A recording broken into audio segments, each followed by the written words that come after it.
riders in a small little track. Yeah. All is fair in love and war, right? And racing's war, so. Oh! Getting a little western, getting sideways. Coming in hot. He is definitely on the gas on that XG750. These guys are all having some fun out here.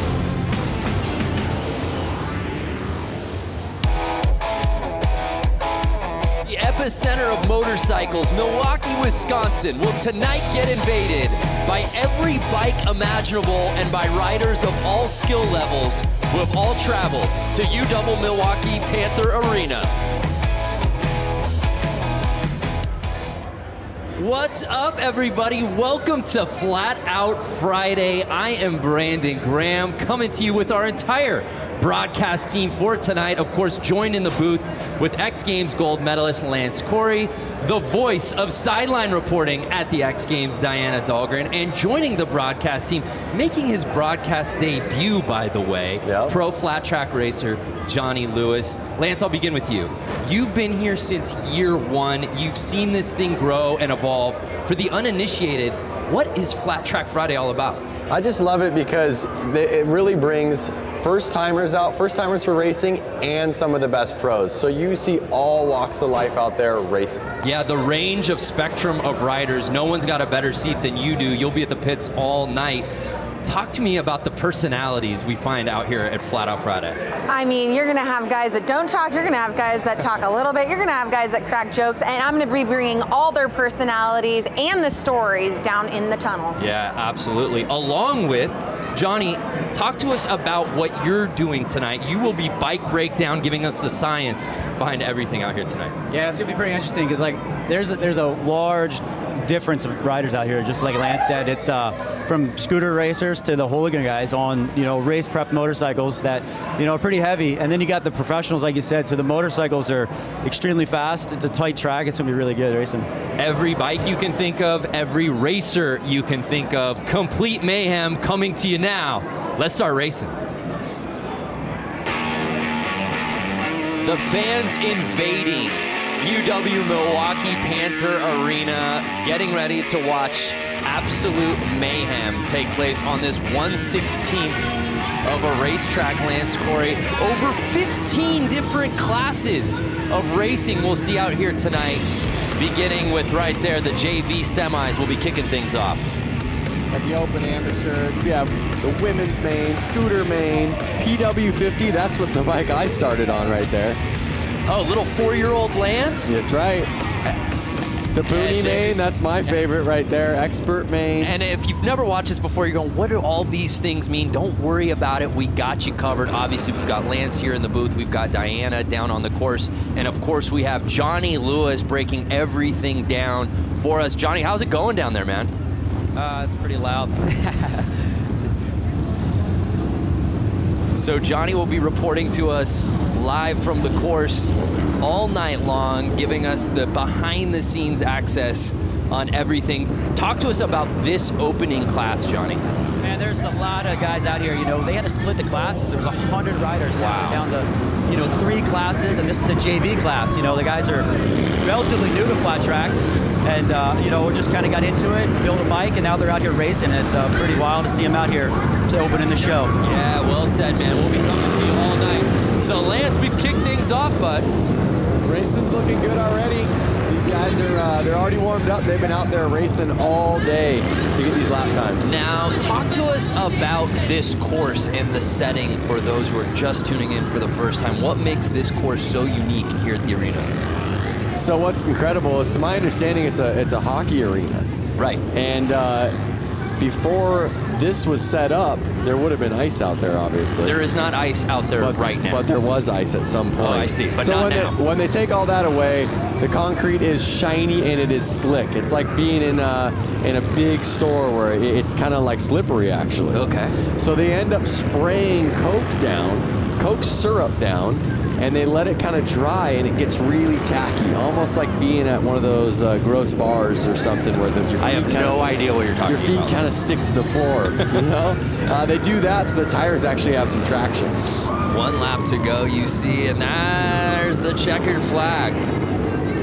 And again, we talk about the dimensions of this track. This stuff is at a torrid pace. If you've never watched Flat Out Friday, if you've never seen flat track racing on this scale, don't blink. No, it's incredible. It's almost like racing little mini bikes inside of your garage.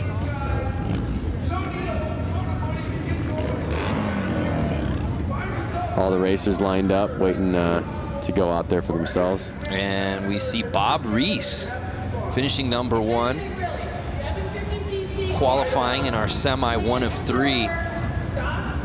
As Johnny said, there were so many people in this event that they had to divide it up now into 3 different heats of this JV semi. I don't think that the underside of this arena has ever seen this many motorcycles or people inside of it. Yeah, I've never seen. We were here, obviously, for this last year. We were here for Harley-Davidson 115th anniversary just a few months ago. I've never seen this many bikes in one place. It's amazing.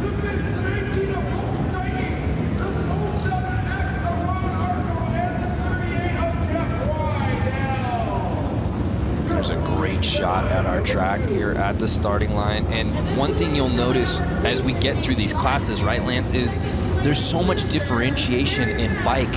You'll see categories where you'll see dirt bikes, 450 cc's going against 750 cc's, and it really boils down to traction. Yeah, you're going to see all of these guys out here right now. They're all on the Sportster platform. They're street legal bikes. That's kind of what makes it a hooligan class. And they're heavy, and they don't have much room to get these things to turn, so it can get squirrely. So this is hooligan JV semi 2 of 3. Oh, like that. 2 bikes down already. Pardon my getting on top of you right there, but no, that's what it's all about, and that's par for the course here on Flat Out Friday. I got excited to call that out right after I was saying you're going to see some squirrely riding.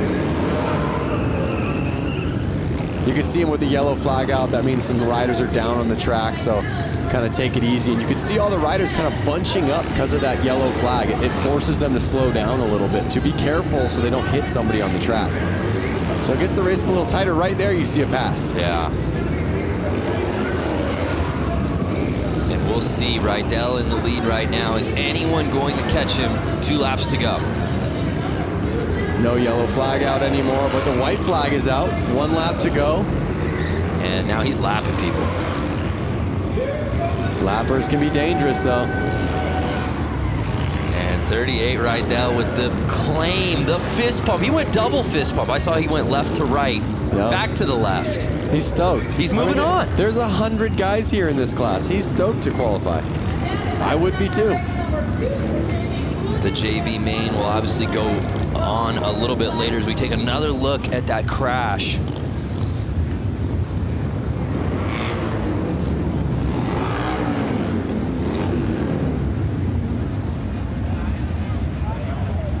There it is. See that quick? Because he was so close to the other rider. Quick flag change.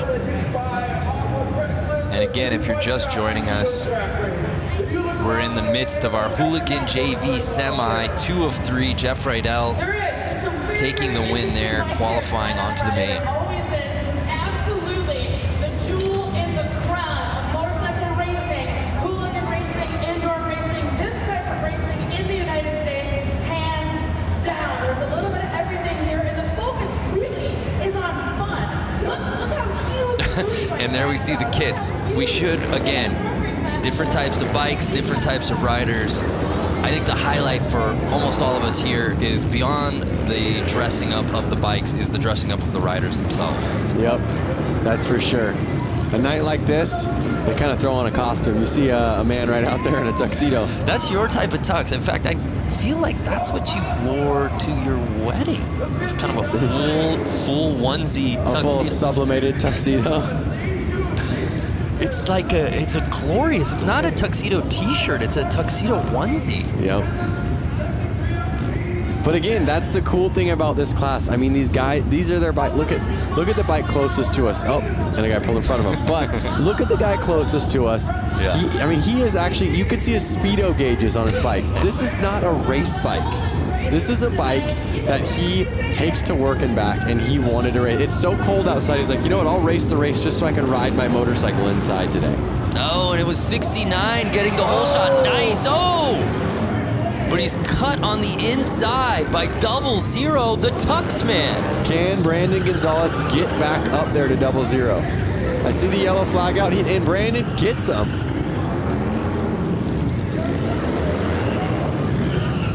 Brandon Gonzalez, the number 69, came all the way from Long Beach, California.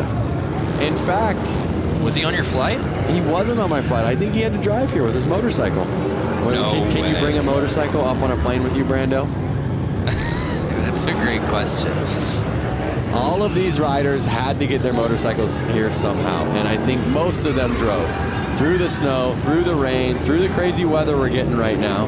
Just from walking from my hotel to your hotel, your very bougie hotel, I got frostbite on both of my ears. It was 8 degrees out. Yeah. Can't imagine being on a bike out in this weather. So 8 degrees out today. They're inside, they're warm, they're racing, everyone's having fun. And Brandon is staying in front right now.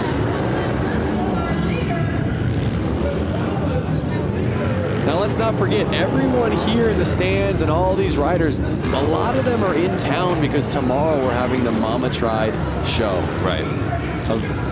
A rad motorcycle show in the heart of downtown Milwaukee.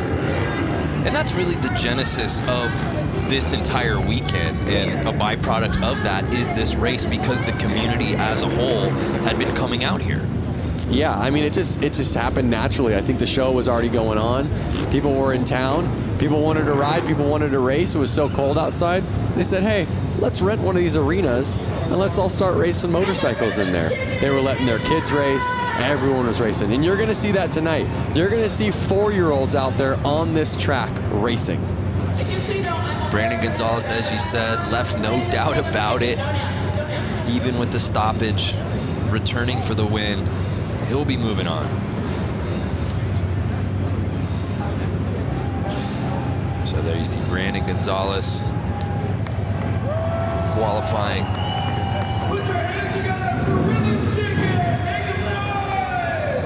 So I hear the crowd getting loud out there. Oh my goodness. We have dirt bikes coming out now. If you guys want me to chime in, I got some stuff. Yeah, Johnny, you're down there, man. What now that we're a few heats in, what's your takeaway so far? Man, you know, like it's cold outside, but this pit area down here, it's hot. You know, these guys are coming out, they're racing for the first time. Some of these guys on these hooligan bikes, you know, they're 500-pound motorcycles, if not more. And, you know, you could tell they were a little nervous, and a couple of guys caught each other's back tires and high-sided, but, you know, as the day goes on, you'll see these guys get better and better out there. And Johnny, just a lot of nerves. And Johnny, while we have you, as we get ready for the Open Amateurs, how many of these guys that we're seeing in certain classes will we be seeing in other categories throughout the night? There's a good amount of guys that, you know, chose to ride the Open Am, you know, but they jump on a different bike, jump on a hooligan bike. You know, 59 out there right now, you know, he's riding, I think, 3 classes, you know, hooligan, Open Am, and then the Bunyan bikes, the little chain-driven motorcycles, you know, ripping around when we see them at the end of the afternoon. So he's got 3 classes. Yeah, that's a fan favorite for sure. I guess if you come all the way out and you've got the artillery and you've got all the different bikes, why wouldn't you do it, Lance? He's a local boy. He just loves it. Oh, we had a gate jump right there. Oh, what? Wow. What a feeling. Look at back. How far back is he going? 2 back. I thought he was going to push him back into the tunnel. Yeah, you don't want to jump the gate. Speaking of jumping the gate, 59 getting that early lead. Notice these bikes. They're a little bit quicker, a little bit lighter. These guys are kind of getting on the gas a little bit more. You can see the bike sliding out. something about a heavier bike, you kind of want to ride it a little bit less aggressive and use that weight to kind of carry you through.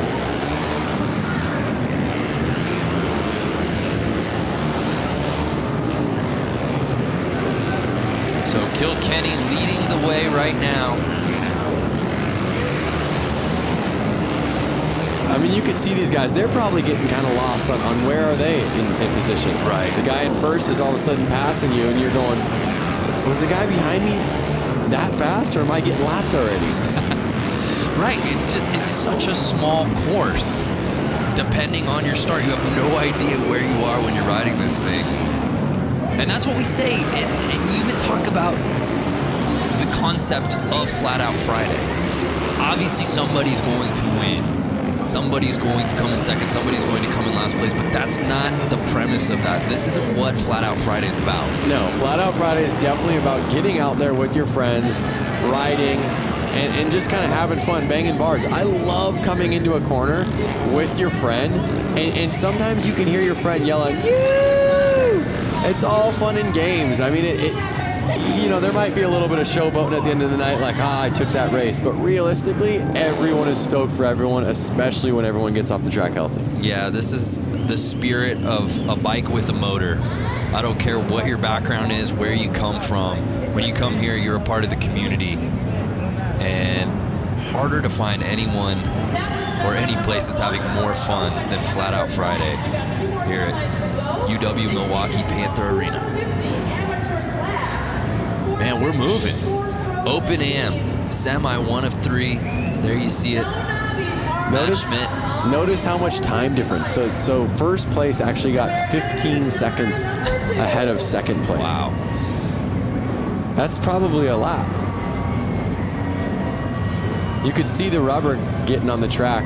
We should send it down and see how sticky the track is right now. We should just have you walk. You want to just go walk a lap? No, but we have guys down there that can. No, I think you should. I think you should do it. I want the Boonie bike. If you guys haven't seen the Boonie bike, you've seen the Boonie bike. I've seen the Boonie bike. If the people watching haven't seen the Boonie bike, that's my favorite class. It's a little bike with a lawnmower engine in it. No suspension, barely, I don't think they have any brakes. And they're ripping around this track. That's the one that looks the most fun to me. Semi 2 here in the Open Ams. There you see our lineup. Some familiar names in this one, Lance.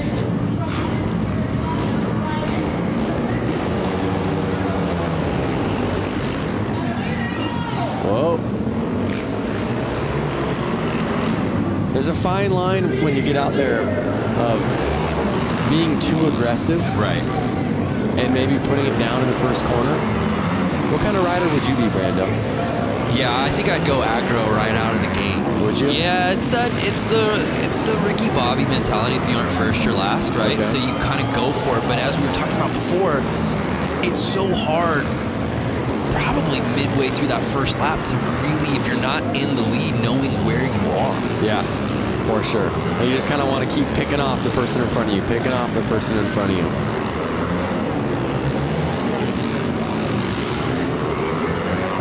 Notice how far they're able to lean these bikes over on the concrete. They're really leaning them over far. I mean, the foot pegs are touching the ground. That was some racing right there. Yep. And I tell you what, if they don't stay in those black grooves on the track that they've been starting to make, it's a lot slipperier. So they're trying to stay in those locations so they know their tires are going to hook up and have some traction. Unofficial results. E. Brewski, there you see. Might be Brusky, but I like Brewski. Yeah? Yeah, hope he's cool with that. But some impressive racing from him right there in our Semi 2.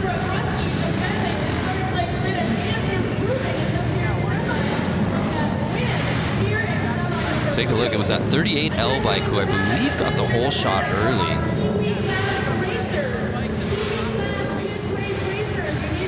And then Brewski really making his presence known.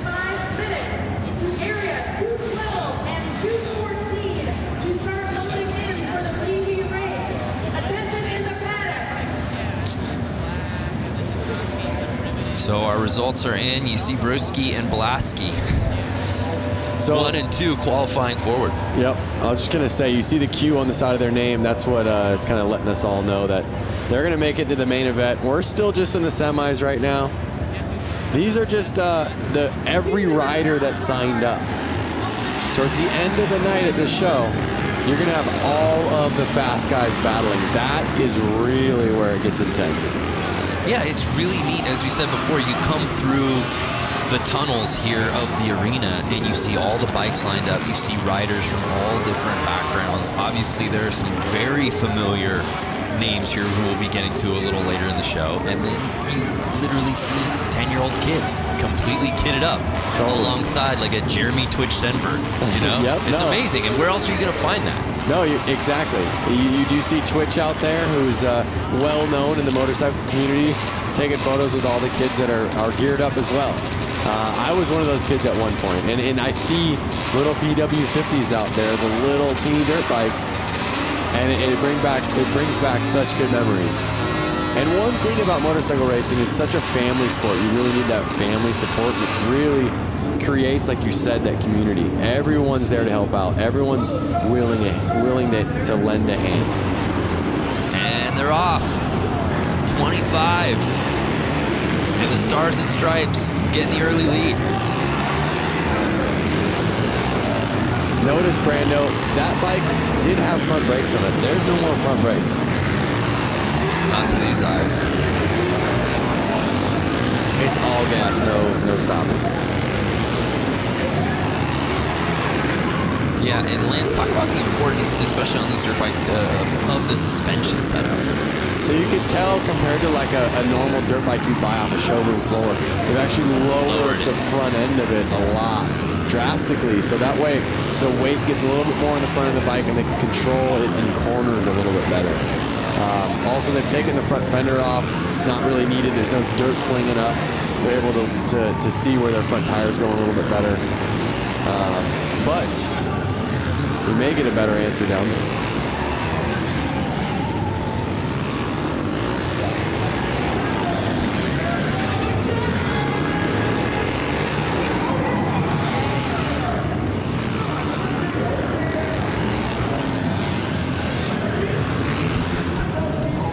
So the unofficial results are in. And it's C-Funk, who looks to be qualifying to the main.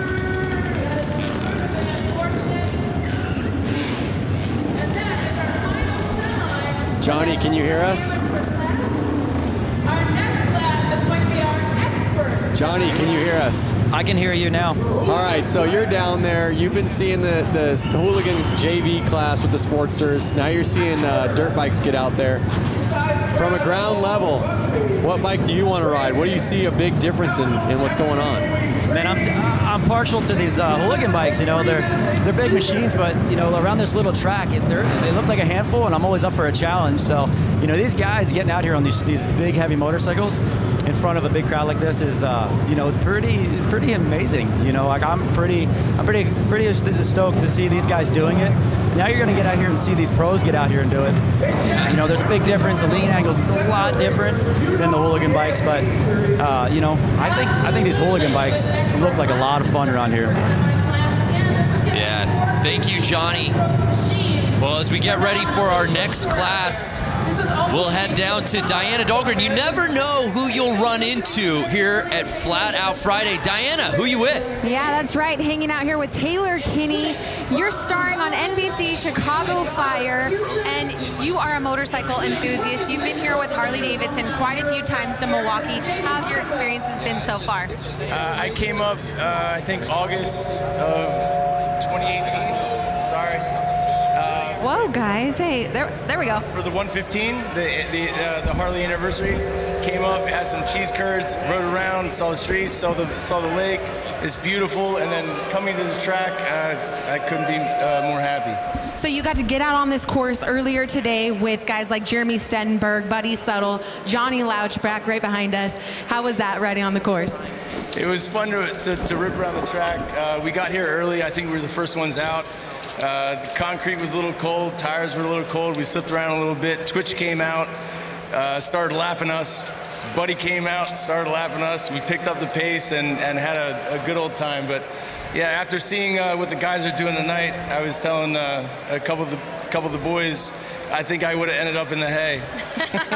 Well, big round of applause. You didn't end up in the hay this morning. Thank you so much, Taylor, for coming to Milwaukee with Harley-Davidson. It's an honor to have you at an event like this. Guys, we're going to send it back up to you. God bless. Thank you. Love it. Hollywood taking over Milwaukee out here today at Flat Out Friday. Fans watching right now, are you interested in riding flat track at this summer's X Games in Minneapolis? The 2019 Harley Hooligan Qualifier goes to LA this year, taking place at the Born Free Motorcycle Show on June 20th. Keep an eye on Harley-Davidson's social media and how to register. It all goes down on Harley-Davidson's social media, and you can find out more info at xgames.com.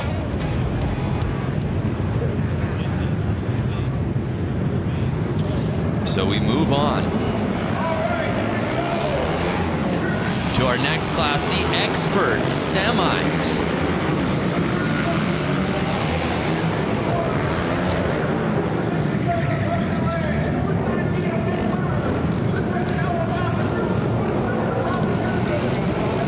So here we see our first heat of the pro class. Jumping up to the line.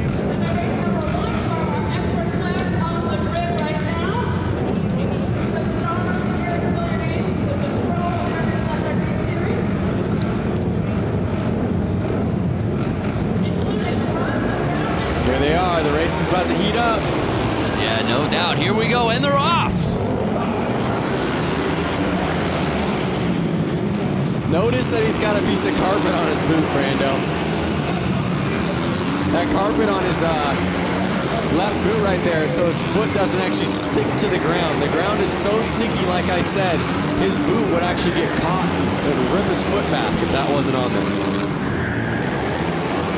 So it's Bowman leading the way right now, and he is absolutely lighting this track on fire, Lance. He's going to catch up real quick and get into those lappers. Now, these are experts. They're not pros. So these guys probably have a job. They're probably going back to work on Monday or Tuesday. So they're really just out here having fun. I mean, everybody's out here having fun. And there's a great shot as you see our leader. So many of these riders, the setup, especially on their foot, the boot that's hitting the ground, as you can see, taped up to the max. It looks like he's actually got a little piece of carpet on there.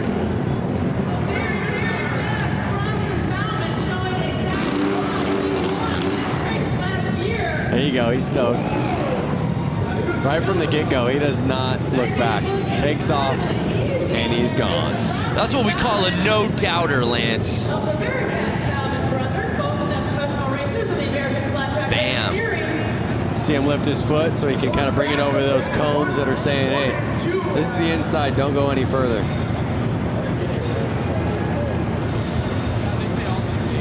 Well, Johnny, now that we've got the pros out there, as we move on to semi, 1 of 2, there it's officially in the books. Bowman, Gunther, Lang, Weimer all qualifying. It feels like the racing got a little elevated real quick, Johnny. Yeah, it did. You know, if you watch, Bronson Bowman out there, they actually have their left foot peg off because they're laying the bike down so low that it would rub the foot peg. Some guys even opt to take shifters off the hooligan bikes because the cases are so wide.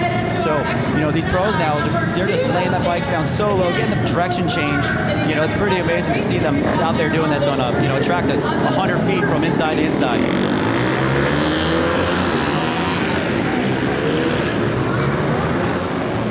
I love that camera angle of that straightaway as our next heat moves up. Look at them coming out. They're just so fired up. That lap that they just hit, they were behind the gate. They're like bulls waiting to go. I'm telling you, everywhere it seems like it's raining or cold. These guys are stoked to be inside, warm, riding their bikes with their friends. And there's a look at our semi 2 of 2 roster here in the expert class. 8 riders. Half of this field will be moving on to the final. Who will those 4 be? Let's get ready to find out.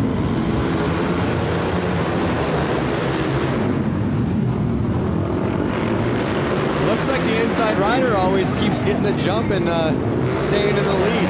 Yeah, so it's 229 going wide to inside.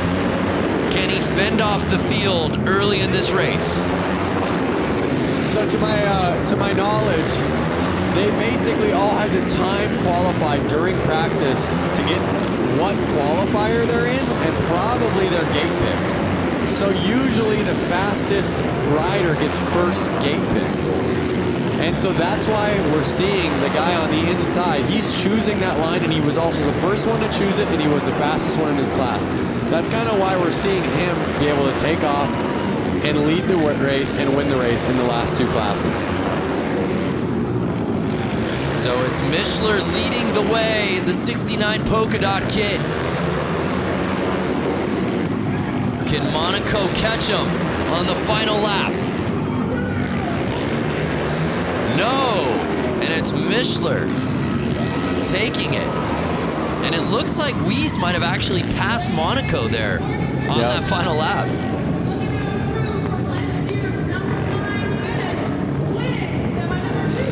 Brando, what's the most CC bike you've ridden?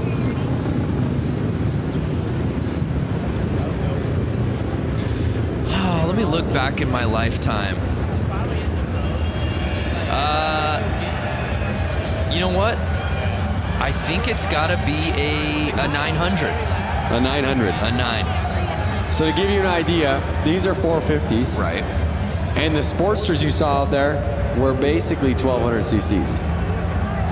So you can imagine how big that bike is. That I can. I can imagine it. I can imagine it. Hey, let's head back to Diana, who I believe is with some racing royalty. That's right, racing royalty. If you guys watch the flat track series across America, you've seen Sammy Halbert, you see Jared Vanderkoy, and they are here tonight. Give a huge round of applause for these amazing, talented riders. Now, Sammy, this track is a lot smaller than what you guys are used to. Walk us through what you guys are going to do here tonight. Yeah, I love racing these little indoor short tracks. I grew up racing indoor short tracks, and you know, they call me Slamming Sammy for a reason. So we'll see if I have to pull out the slam tonight. You know, I'm not afraid to if I have to, but you know, I know it's, you know, after watching the main here last year, I know you got to play your cards right. There's a lot of lap traffic in that 35 lap main event, so we'll see what happens. Just happy to be out here racing, putting on a show for the fans, and representing for Harley-Davidson. So, Jared, come to that. Has your teammate ever gotten dirty with you in the corner? Has he knocked you down? Has he slammed you a time or two? Yeah, we've had our run-ins in the past, but not as of recent. But yeah, it's going to be a good event, so I hope you guys all enjoy it. It's going to be a good time. So thanks, Harley-Davidson, for having us out, and everyone for coming out here, and hope you enjoy. You guys give a huge round of applause. Jared Vanderkoy, Sammy Halbert, you guys are amazing. Thank you so much. Guys, back to you. How about Sammy just saying, hey, I'm ready. If I got to throw up elbows side to side, I'll do it. Yep. They call me slamming for a reason. I'd be a little worried to be in his semi. All right, here we go. Sammy, of course, needs no introduction on the flat track, American Flat Track Series, of course, X Games as well. But I want to say something. I stand corrected. The experts have pros in the class. Correct. So I'm not sure if every single expert is a pro. Or can an expert be an expert without being a pro? And can a pro be an expert without being a pro? A pro, of course, is an expert, but an expert isn't always a pro. Is this a riddle? There's no answer to this circular question. But the racing continues as we take a look at our semi 1 of 4 here in the hooligan. Now this is open. This is open hooligan. So these guys have faster lap times. They're a little bit more seasoned. They've been doing it a little longer. We're going to see a little bit more carnage here. These guys want to win. And also, just look at the size of this field. Again, though, it's not something that they want to win. We saw some gate jumps. It's not something that that they want to win just to be winners. They want to keep racing. So this is just a semi. Right. Yeah. They want to win. Very good point. Just so that they can go out there. They can just again. stay on their bike. Yeah. So if they don't win or they don't get the top position in this, they're not making it to the next round. Right. And most of them, they drove so far to get here. They just want to make it to the next round and get more laps out there. So you see a bunch of bikes getting back there in the third starting position. Those are all the guys that jumped the gate. Kind of teach you a lesson right there. Take you to the back of the classroom is what they do. And they're off.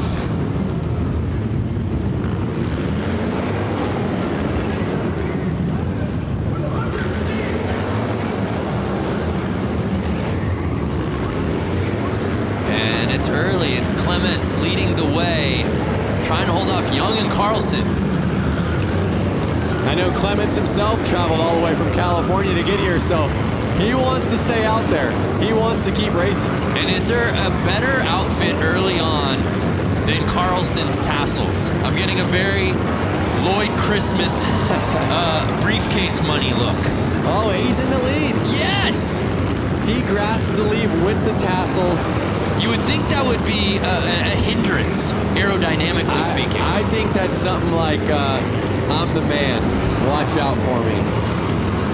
You gotta be pretty tassels good. Is bold. You gotta be pretty good. 100%. But here they are getting into lap traffic, and this could cause some problems. Final lap. And there it is. Checker flag is out. Clements with the win. He's going to the final. Some great racing here in our first Hooligan semi. Oh, wait a second. It says Clements to the win, but I think it's reading wrong. I think so too. Again, those are unofficial because it's the 45X that I stand corrected. That was leading the way. How about that? There was the pass. You want to talk about breaking bread? Number 2 coming up, the 142 of Danny Howlett, the 67. Again, some guys will wear the tassels to be noticed. Hey, look at me. Yep. And other guys are just that bold. I think he had a little I'm mixture a winner. of Benny Carlson. It was Benny Carlson that wins it. And notice he's the only one that's going to qualify. Jason Clements, all the way from California, is turning around. Less than bragging rights, he doesn't get to go out there and race again. Got to bring your A game in these semis, Brando. Yeah, well said. The show must go on.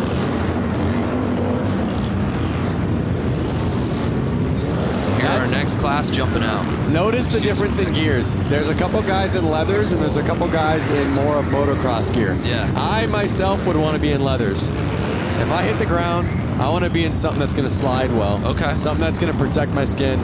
So it's interesting to see, who chooses what. Hypothetically speaking, you're wearing your leathers. What's Lance Corey in this class? What are you wearing? What do you look like?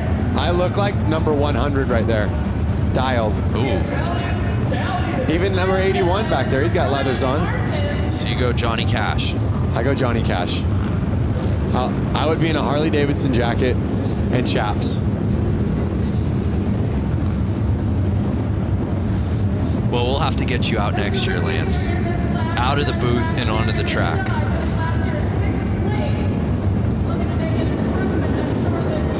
Uh-oh. Oh, that was some jumping. So he wore leathers, he was there with the protection, but he was a little too anxious. Well, and you think about it like this, Lance, right? Most of these guys have been getting practice laps earlier in the day, and there was some racing, some qualifying even to get to this point before we even went on air. But a lot of times now it's getting to sit and wait, right? You've been waiting for this moment for your name to be called. Adrenaline is pumping. Yep. Can you really fault these guys for false starts right out of the gate when they've just been waiting? No, you can't. There they go. That looks like a clean start. 142 with the whole shot. Holbus in the whole shot, and he was again on the inside line. You're seeing that inside line pay off well. Will he cling to that top spot, though? It's looking promising so far.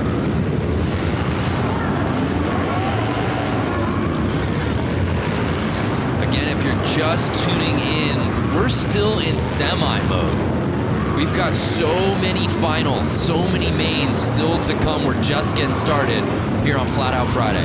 And like I said, Brando, my favorite bikes haven't even gotten out there yet. Noted, Lance. The Boonie bike. The bike that's in your shed, that your parents had, that you pull out and you clean off and you pour some gas in it and it starts right up. I can get 70 miles to the gallon on this hog type of bike. You love that movie, don't you? Yeah. It's the only movie I've ever seen. Dumb and Dumber.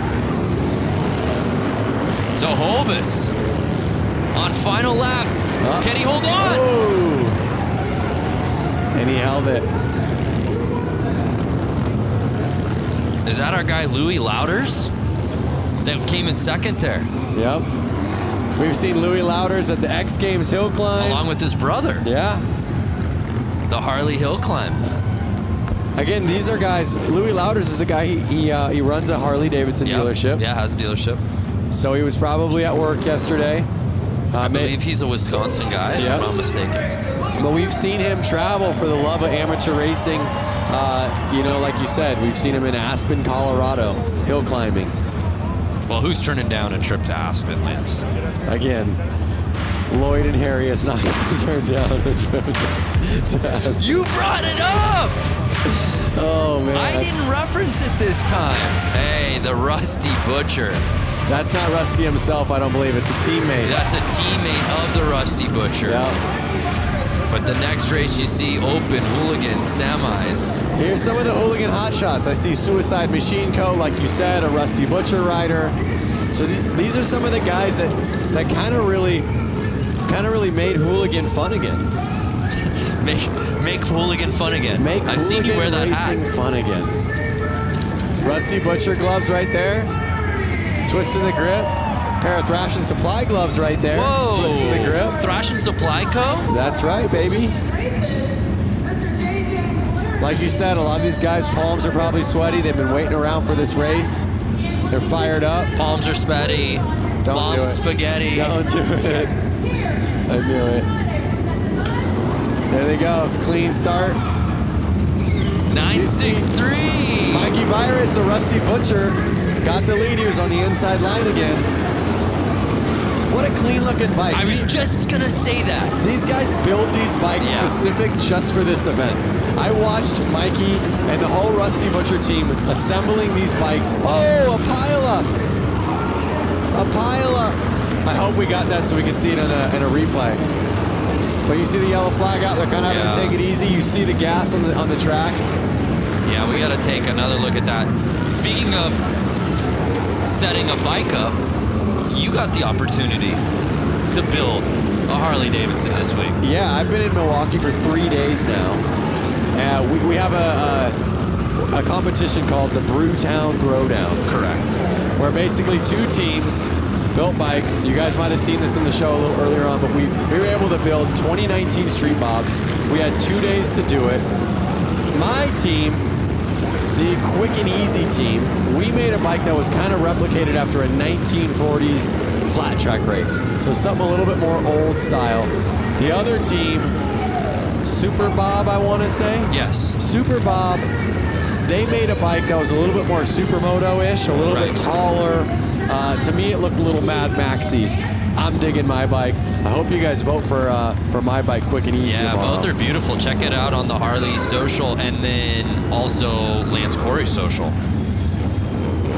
So we might be able to see the crash. There it is. Two riders must have collided. Suicide Machine Co. Yeah, it's great, actually, all things considered, that there wasn't more carnage there. Yeah. Only the 2 bikes went down. You see them getting the gas off the track. There you see Mikey qualifying out of that entire group. Only Mikey moving on. But again, Mikey Virus came all the way from Los Angeles, California. So a guy like him, he's stoked. Amazing crowd on site here at Panther Arena to watch what has really become an annual tradition. Now, here you have the Rusty Butcher. Yes. I've seen Mark Rusty Butcher win this race before, all the way through, all the way to the end of the night. He took it home with a W. Then I've seen him come back the following year and I think crash out pretty early on. And again, he wasn't mad that he didn't win. He was mad that he wasn't in the final to race more. So what's going to happen tonight? Yeah, he flip-flops, right? Yeah. Either wins or crashes out. Yeah, it's all or nothing. Then I guess it's an odd year, 19. I feel like he's gonna go the distance. He is absolutely a fan favorite, though. There's no doubt about that. He's a fan favorite, but right out there in the crowd, I see Jeremy Twitch Stenberg, FMX icon, someone that I grew up riding FMX with. So who's gonna take it home? A lot of these guys all practice together. They're from California. Let's see how they do. Getting the lead early. Can he hold it together? Mark's looking real smooth.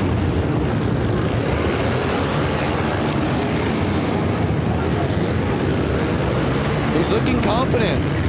He's got his eyes on the prize, but you see a couple riders on his tail. They want that position. That is the position that's taking you to the final.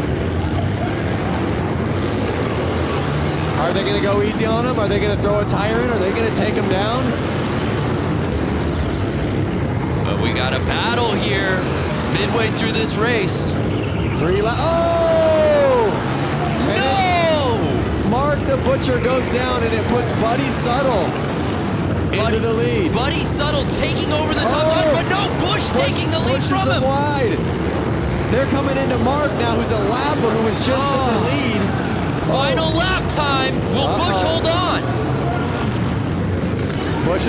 Looks like Bush has got it.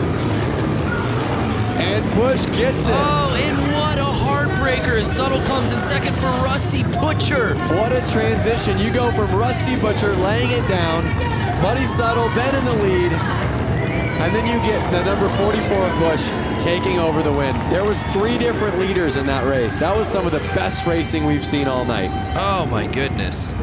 And you said it right before the race began, partner. Butcher wins it outright, crashes early last year. What's he got this year?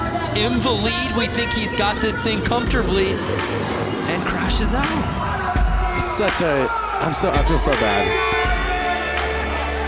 And there you go. What do we got? I don't know if those results on the screen. I don't know that that's official. I'm not sure. I have to disagree. I had my eyes on that pretty well. I feel like there's somebody we can talk to here.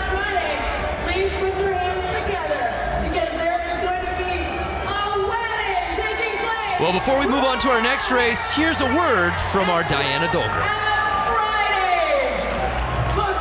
Hey everyone, Diana Dahlgren here. Enter for your chance to win a VIP trip to the 2019 X Games in Minneapolis. And you could be down on the racetrack with me during the Harley Hooligan race.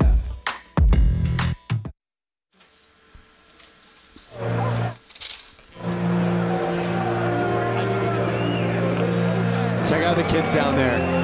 On bicycles, pumped up. They got their helmets on. They're ready to go. They've got more energy than the older guys, huh?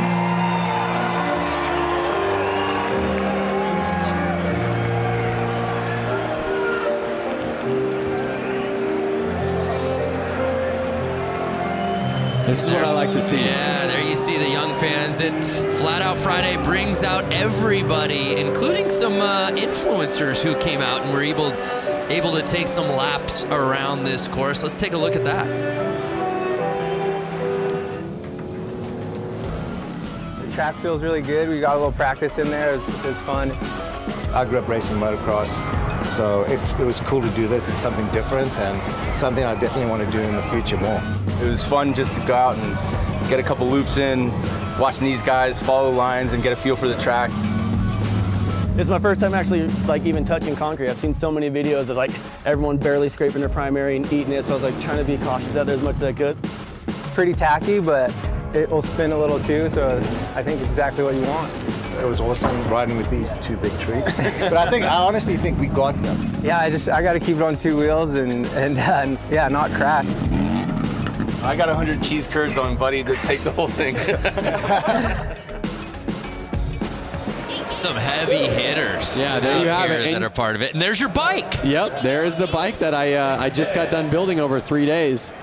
She is a beaut, man. Well done. Oh, I'm so stoked on her. I really wish I could take her home. Notice how the front and back tire, they're the same size. I love that look. Yeah, everything about it, the paint job, it just, it's an excellent motorcycle, Lance. You should be really proud of yourself. Hey, thank you very much, Brando. And there is the other bike the other team got to build. Yeah, that was Diana Dahlgren was part of that team. And as you said, a little bit more of a Mad Max kind of racer look. I really like it. Hey, we're still in the middle of all these semis. Let's send it back down to Johnny. Man, that last race had a little bit of everything. Johnny, are you there? Hey, I can hear you guys now. Sorry, we had a little technical thing. No, I was just saying that racing kind of had a little bit of everything. Some big names, obviously. Rusty Butcher, we thought was going to take it, going down midway through that race. Yeah, you know, he just got in there and the bike started chattering a little bit and the front end went away from it. It's, you know, he started getting that lead and started riding a little tight.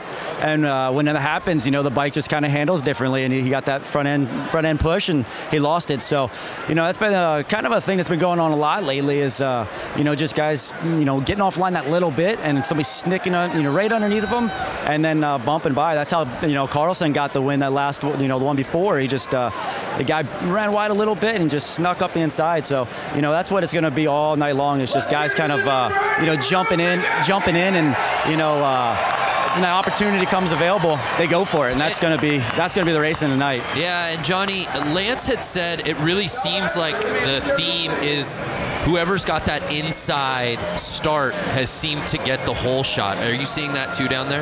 Yeah, you know, that's why they did the qualifying for the guys that you know, the bigger classes today to provide that opportunity to kind of you set the stone right out of the, you know, practice staging. You know, get the guys out there, get a good lap time, get that pole, you know, and that's kind of the key of the race, you know, just trying to get that pole position, keep doing it, you know, throughout the evening for that main event. Thanks, Johnny.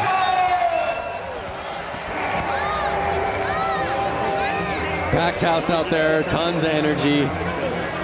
Love it. Hey, fans out there, make this your year to ride. Learn from the experts and get 50% off the Harley-Davidson Riding Academy new rider course with the code RIDE50. It's a limited quantity available. The offer ends March 3rd. That's 3-3. Visit h-d.com/learn-to-ride for more details. Make this the year, Lance. Make this the year you learn to ride. Oh, I'm loving this. We got a different type of bike hitting the course out here now, Lance. That's, now that I have a kid and you have a kid, I just taught my daughter how to ride a bicycle. Is she not out here? My daughter is 16 months old and she's out there. She's in the bear costume. I want to bring my daughter out with one of those kick bikes. My daughter doesn't know how to ride a pedal bike, but I know she would kick a lot more butt. Your daughter's 2 years old? 2 years old. And she's already riding a bike without training wheels. That's amazing. Speaking of parents and people with kids who ride bikes, Diana Dahlgren, I know you got a little one yourself. When's he going to get out here and ride? 2 years old. He's actually in this teddy bear costume that you see lined up. You know, he's the most massive child on this line. I don't know. I feel like Hunter's going to, you know, take the teddy home for the win. So all the little cats out there, and it's the bear taking the early lead right out of the gate. I feel like there's an adult in that. Oh, how about going the outside to take the lead? Notice how he's keeping the pedal up. That's basically giving him more ground clearance as he turns left. The 3-plate staying wide, and now he's lapping. Oh, could you imagine being out there right now? Unreal. Packed house, the energy, everyone cheering you on. Yes, look at that. I want to start clapping in the booth. That kid has got racing in his future right there. All those kids, what a blast it's got to be, as you said, to come out here. Oh! And in front of this crowd. Are you kidding me? That is awesome. I love it. The checkered flag's out. You think you're going to get these kids off the track? I don't think so. I'm not sure it's possible. Oh my gosh, some of these kids out here are so small.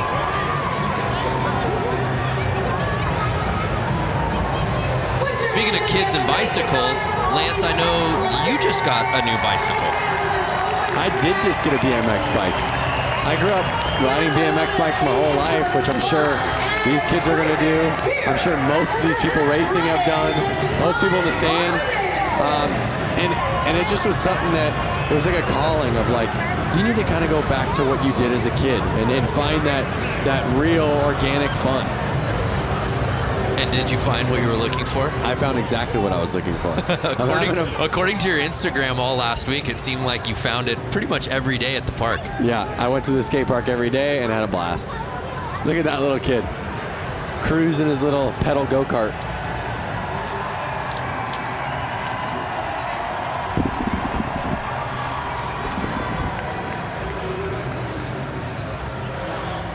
Can you guys hear me now? Yes. All right, well, those kids wrapping it up. Let's head down to Diana, who's with our competitors. Diana.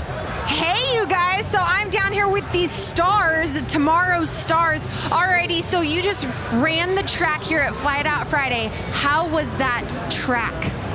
It was really fun. Was it really fun? How was the Coke syrup hooking up on these tires? Yeah, it was. Sounds great. And then we have the teddy bear. You know, I was telling everyone this was my child earlier. Here's the teddy bear. Was it hot in the costume? Yeah. How was the course? Good.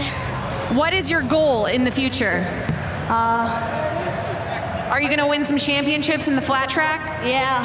That's right. All right, who else do we got here? Hi, sweetie. What's your name? Brody. Brody, and how was the course out there? Good. Do you want everyone to give a big round of applause right now? Sure. Where are you guys at? There we go, all of downtown Milwaukee. Guys, these kids are the future of flat tracking. Give a huge round of applause. Great job, guys. Back to you. Thank you, Diana. I love asking the kid in the bear costume, what's your goal in life? And you just saw like his entire life span before his eyes. Like, what do I want to do with it? Where do I want to go? Travel the world? There's a look at our main still to come tonight. If you've been with us since minute 1, thank you.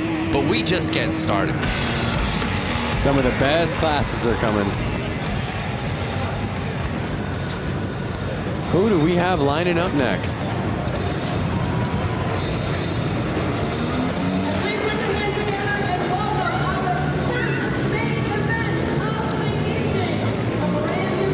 So here comes our new class, and I'm not totally sure yet. I'm gonna wait for the graphics to come on screen so we can all find out together. My paper says Mad Dog Main. That's right, Mad Dog Main. Graphic. Mad Dog Main. So I'm not sure the rules of Mad Dog Main, but I'm seeing a lot of kind of 4-stroke mini bikes out there right now. All different sizes. It kind of looks like bikes that would be in the range of 80 to 125 cc bikes. So we've got 12 riders out there, as you see. You see guys, or you see people in sweatshirts, you see people in motocross gear. You kind of see, again, he might have just came right off the street and he's racing right now. There you see Sean Sheely was the top-ranked qualifier. What do we got, Lance? Someone must have jumped the line or something's going on. A little line jumping. Like a little tire kick from the dad shoes. You see that? And they're off. Oh, Sheely getting squirrely. Whoa. Can't take advantage of the positioning. And it's... Whoa, the track looks like it's getting a little slippery out there. You see the spotlight right there on number 75. Jacob McClutchin. I don't think that kit needs a spotlight, guys.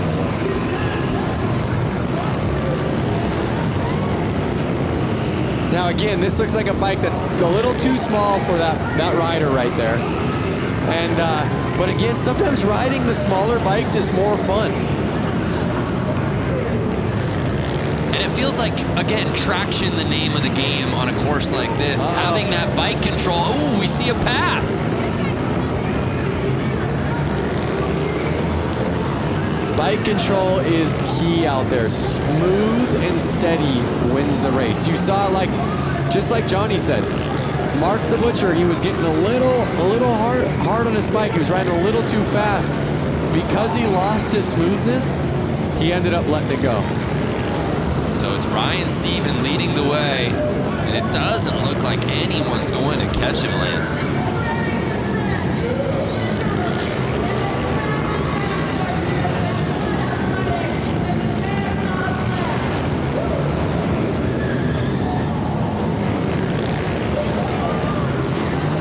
Starting a lap. Some great racing out there. You're seeing bikes that are pretty new, bikes that are from, you know, the modern era, and I even see some bikes that are probably 10, 20 years old out there. It's interesting to see how the technology on these bikes hasn't changed much. Mostly visuals, mostly just the cosmetics, the plastics.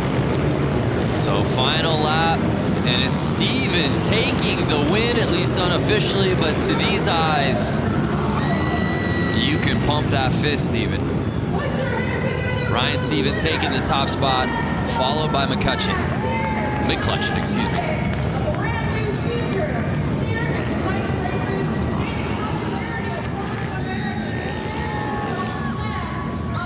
It was McCutcheon leading early in this race.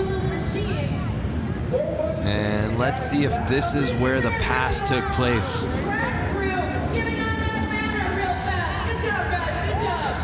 So one thing to keep in mind, Brando, lines in racing are a key to how fast your lap is. So basically, what is the quickest way around this track with staying the smoothest at the exact same time? So you can almost look at it as, if I walk this track on my feet, what's going to be the easiest way around it? Well, it would be on the inside, right? So on the corners, you want to be on the inside. But you couldn't stay on the inside and be smooth if you were staying on the inside on the straightaways. So they're riding wide to stay smooth so that they can ride the inside on the main part of the corner, which is going to get them the shortest line while staying the fastest, while staying the smoothest. Thank God you had an answer. That felt like an SAT question. The making of a riddle. I mean, it's just a big deal. And I'm just thinking, if somebody has never raced before, and they've only maybe driven a car on a public road, or maybe haven't even driven a car before. The strategy seems counterintuitive. Yeah. So you're always wanting it to ride the shortest line, but also at the same time, what is the smoothest way to do it? Right. So here's the JV Hooligan Main.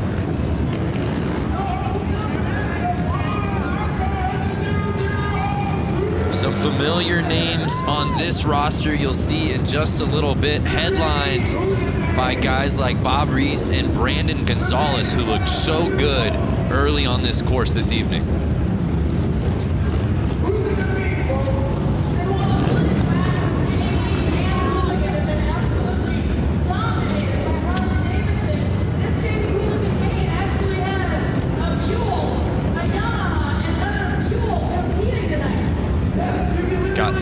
Different bike manufacturers out here, but it's certainly Harley-Davidson dominant in this class.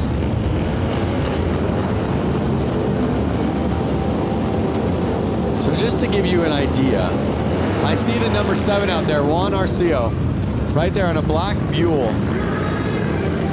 And he has a full-time job back in California. He made his way all the way out here to race this, so he's stoked to be out there in the Hooligan JV. But that's the beauty of Flat Out Friday.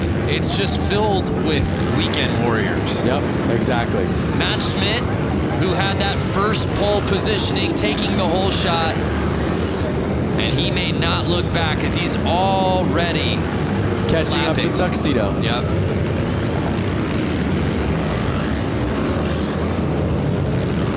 Lappers pushing wide right there. Schmidt staying in the lead. Looks to me like he's going to run off with it. Still 8 laps to go. But Schmidt clearly knowing his way around this course. He's kind of already catching up to a couple other lappers. And you see that for those who haven't watched before already, the etiquette for some of these guys that are getting lapped. They're merely getting out of the way. If you're getting lapped and you know you're getting lapped, the nice thing to do is kind of let that guy by.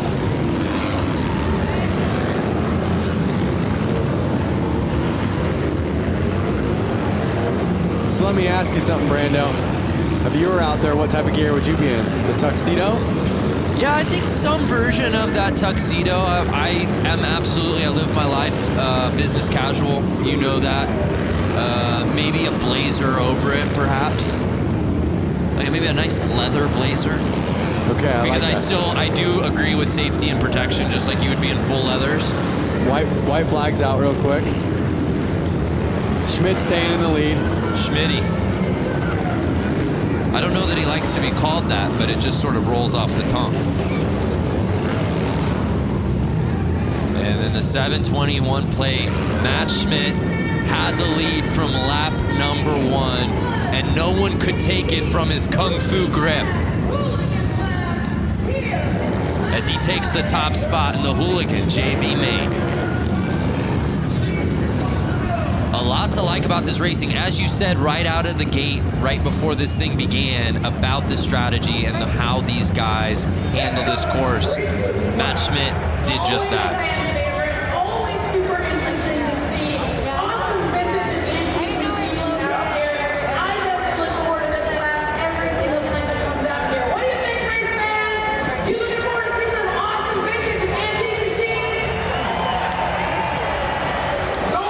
So it's Matt Schmidt taking the top spot. There's a look at our results from the Hooligan JV Main.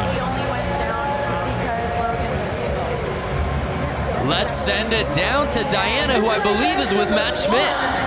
A huge round of applause for Matt Schmidt, who's taking the win here in Hooligan JV class. Matt making it look so easy out there. It looks like you belong with the Hooligans. How was the course? The track was awesome. It's the first time I've ridden concrete, and I signed up late, so I got stuck in JV, but it was a good first outing. I got to thank SNS Cycles, my co-workers, my friends. They gave me a good seed to ride this evening, so thank you, everybody. Congratulations, Matt. Guys, give him a big round of applause, and guys, we're going to send it back to you at the booth. Yeah, Matt Schmidt looked so good out on that course, and again, you're just seeing the level pushed as we move on throughout these mains. But like you heard him say, it's his first time riding on concrete or racing on concrete. He was saying thanks to his co-workers for helping him get out there. So you have a guy who again, does not do this by trade. Right. He's an enthusiast, he's a gearhead, he's a motorcycle rider. Which blows my mind when you say that, when you look at how he raced out here tonight to win that thing. Looked so comfortable, and oh, by the way, he's never raced on concrete before? Come on. But so many of these guys have a similar story, Lance. We move on to our next race of the night. It's our Brakeless Main. One thing about these guys that's similar story is they all have no brakes. Hence the name. Whatever they're paying you, Lance, double it. That's the sort of analysis that people are coming here for. So there's a look at our roster for tonight's Brakeless Main. Randy Brolick will be in that first position on the inside.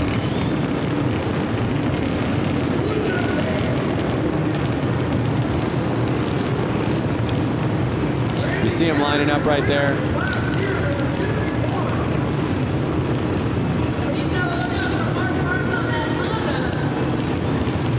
Oh, let's go to the gram. Oh, excuse me, I believe this is Twitter. Paul James at James Gang Racing. Go time. Only one round of practice on to the heat races at Flat Out Friday. The girls who ride out ya at Flat Out Friday. Women's hooligan races are so rad. Could not agree with y'all more. The girls who ride. Hashtag Flat Out Friday. Join the conversation. Randy Bralick, the 51 plate. Shot out of a cannon, Lance. He did. Look at him just dragging that foot on the ground. Oh, he brought it up right there. Dragging his foot with the carpet. Brings it up on the straights. Puts his foot down in the corners. He puts his foot down in the corners kind of to brace himself so he can feel where the ground is. So he doesn't lean it over too much. Because again, if he leans it over too much, he'll start dragging peg, which could then send him off his bike. Excuse me, there's 251 plates. I incorrectly said Bralick. It's actually Barry, Randy Barry. No, rider down.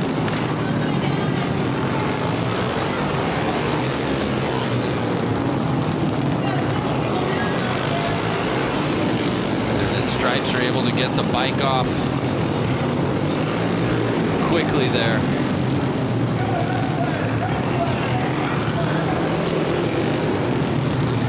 That was the 15, Kendall Lutchman, that went down.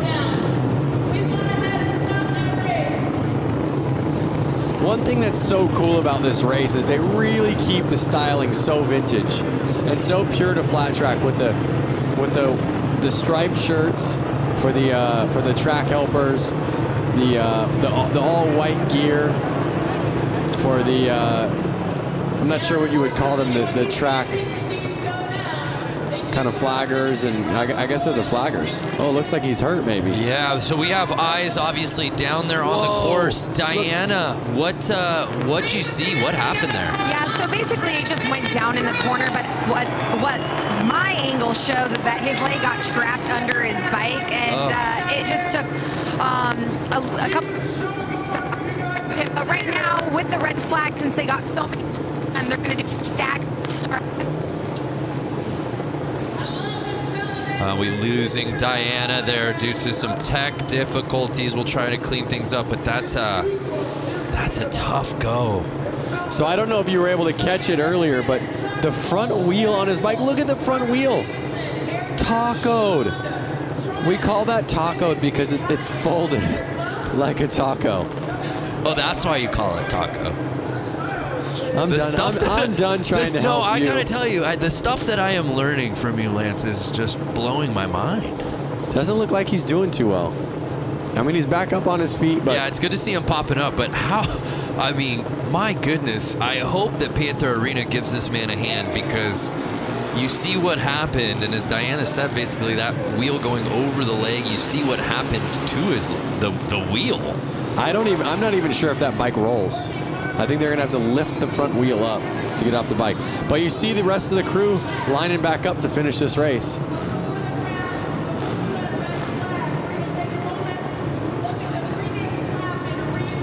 And well, again, let's. I believe Diana's. We're good. Technical difficulties out of the way. I want you to finish that thought from what you were seeing, Diana.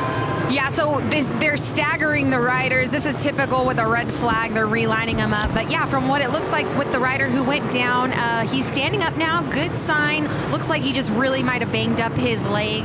But looks like they're walking him off the course now, as we can see. But yeah, we're lining up the riders. We're going to get this thing back going. A couple riders did pull off the track, so we're down to 4. Guys, let's go racing. Yeah, I love it. Thank you, Diana. And there you see them trying to get that bike off of the course. As you said, it's not just gonna roll off. And the show goes on, and again, 51 Barry. He's on a mission, Lance. he is on a mission. You saw he was the fastest before that crash happened, and he's just putting it back down and proving he's the man to win this race.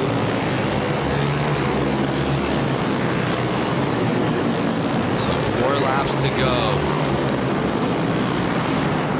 And it's Barry with a sizable lead. And as you said, Lance, going outside to in. You don't think it's the fastest way to go, but that is the route to success out here on this course tonight. And Barry doing just that.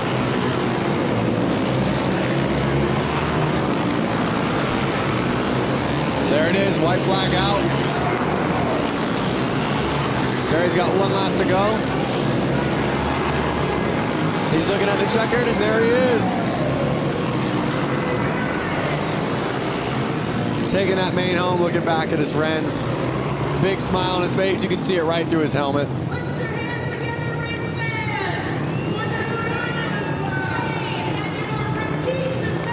So even with the crash and a little carnage, it was Barry who had to, even after the restart, get that lead back and win it outright, and that he did.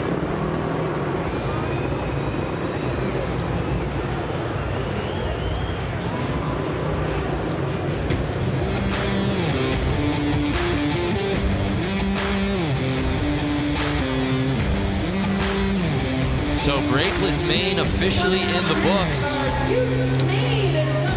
One name I do want to point out, Chuck Dickinson.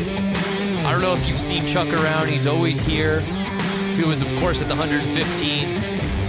Chuck Dickinson, 78 years old. Wow. Let's head down to Diana, who's with our winner from the main. A huge round of applause for Mr. Randy Berry, the number 51 that constantly put down a huge lead on the course. How was that track out there tonight? It was good. It's always a good race with the guys with the Brakeless Main. A lot of crashing tonight, but I tried to keep it couple, just keep it clean. That's right, you did keep it clean. You maneuvered through the course beautifully with lappers and people who fell down. You got to give these young bucks some advice. Yeah, it's just really good to do it like that. So. All right, we'll give it up. Barry taking the win. Lance Brando, back to you. Yeah, thanks, Diana. His experience showing in spades out here tonight. And how about that, Lance? I mean, you have the start that you're looking for. You're leading the race. You know you're in your game. There's no one in front of you except people that you're lapping, and then all of a sudden that flag comes out. Oh, we got to stop this thing. That's definitely a bummer. Because your heart rate just instantly is like, oh, what? So it's definitely a bummer. I mean, but normally you're confident enough to go, you know what, I can do it again. I know I can lead laps. I know I can be in the lead. I'm going to do it again. And obviously, we saw that he did that. So from Randy Berry and the Brakeless Gang to the new class, the youth main. So one thing about all these youth bikes lining up, I can hear them, and they're all two-strokes, meaning they're all different style engines than the last ones. These bikes require their gas to be mixed with oil. They're all about 85cc bikes. You can hear it, you can smell it. Oh yeah.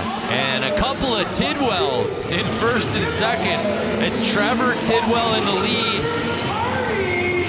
His brother Tyler behind him. These riders have to stay out there for 10 laps.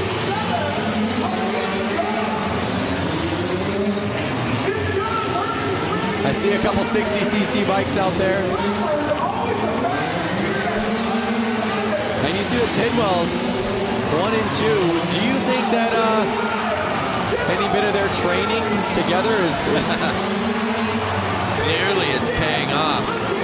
Are they gonna do the slingshot move towards the end? Oh yeah, a little shake and bake. Oh, little tire tapping. Young with the pass. And Young passing Tyler Tidwell.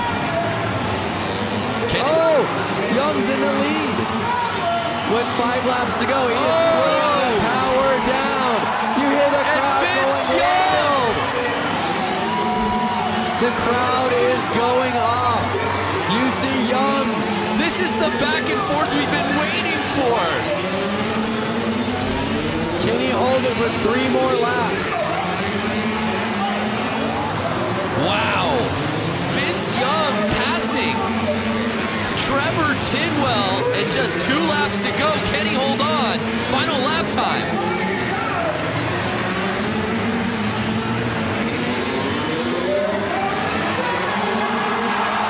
Wow. And then Tidwell pass him?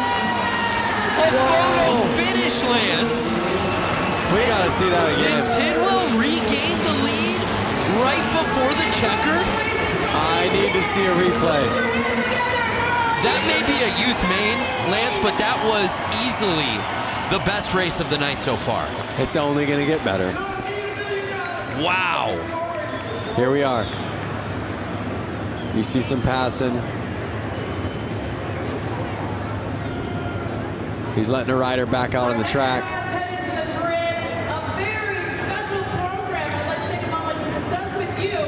Let's see if we can see that checkered flag pass. Vince Young, not the Heisman Trophy winner from UT. It's YUNG. Here it is. Here it is. Look, look, look. And did he get him? I don't know. That's got to be a photo finish. And our results are unofficial. Right. I still think Young might have had it, Lance. I think so too, but Tidwell took the inside. We'll see. We're about to get our official results dropping. That was incredible. But regardless, what a battle between those two. What a race. I hope we see a lot more racing just like that. Yeah, absolutely. Trevor Tidwell was leading that whole way, and then Vince Young, with about 3 laps to go, taking the top spot, only to potentially have been bested by Tidwell, not on the final lap. I'm talking right as the checkered flag was being waved. Take another look. Young.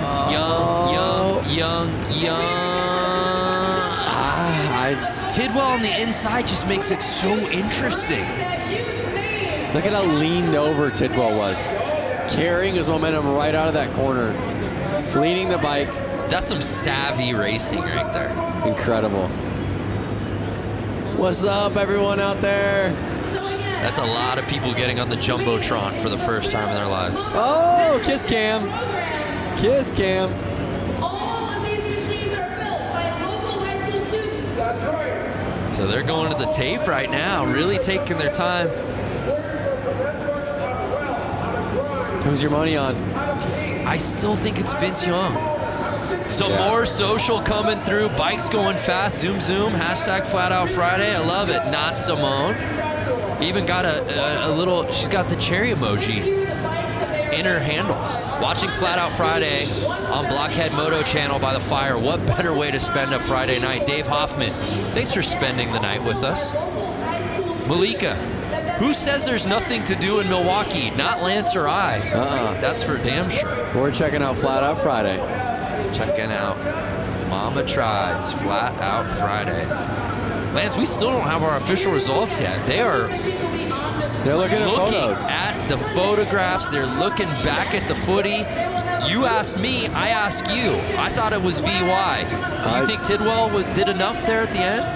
I'm going VY, but they're definitely splitting hairs right now. Could we have a co-champion? No. Somebody passed it first. They are splitting hairs. They're looking at the photo finish right now. Someone has to have a photo. And it's Vince Young. Wow. So in the end, Vince Young bests Trevor Tidwell to take it in the youth main. By a split of a second. Wow, what a performance though. You know, we talk about it, right? The weekend warriors, so many of these guys who have regular day jobs that just travel from all over the country, all over the world to participate in this, sign up and register for their chance at glory, their chance to have fun. I love the youth main because these kids are still gunning for the professional ranks. You know? Definitely. You were there as a youth racer. I was there, and it's so cool for these youth riders to be at this race where there are actually some pros keeping an eye on them. They can go ask them for pointers. They can go ask their opinion. So it's a really great race for the youth and for the new people to ask the pros, hey, what are you doing? Or, hey, we're on the exact same track. Well, let's watch him do it. Yeah. So now it's time for the main build to break down what these bikes are all about. Let's head back down to Johnny. Johnny, break down this class for us. Hey, you know, this is a pretty interesting class. This is actually a high school project where they take CB 175s and they've been working on them, machining them, kind of turning their own vibe on these motorcycles. And it's pretty cool because it's right here in Milwaukee that they're doing this. So it should be interesting. Oh, super cool. Thank you.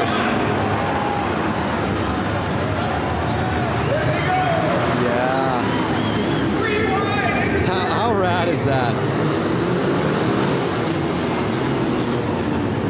See, I want to be on one of those little bikes like that. Some you're proud of, some you're having fun on, but some you're not as worried to kind of drop if you accidentally go down.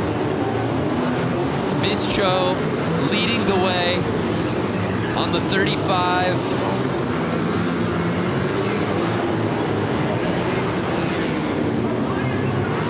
Oh, and it looks like Malinowski might have taken the lead.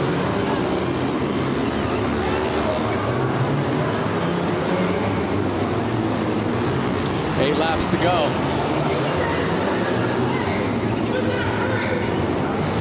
7 laps. The laps are just ticking away. These guys are riding pretty dang fast. Yeah, Ian Malinowski in first place.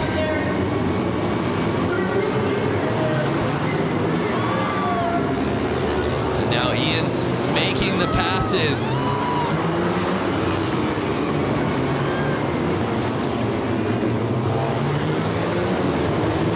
But I love the story behind these bikes, the origin. And that's what the great thing about each of these classes, Lance, is each of these classes tells such an amazing story about not only the riders, but the bikes and where they came from.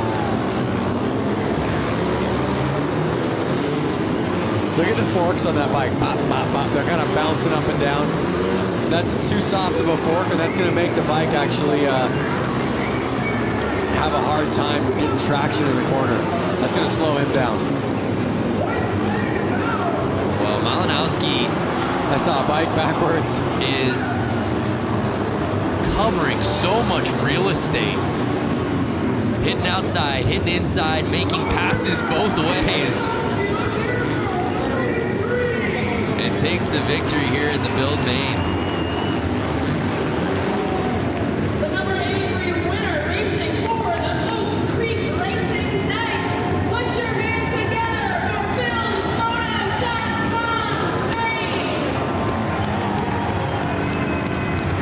That class looks like fun. And to top it off, they had a lot of fun building those bikes. You built a bike earlier this week. I would have loved to see you jump on that and figured out which class you could have gotten in with that thing. I think that class would have... I know we have a couple cool classes coming up. It would have either had to have been hooligan, inappropriate class. Inappropriate, Yeah. I could absolutely see you. We could have gone out there in that one.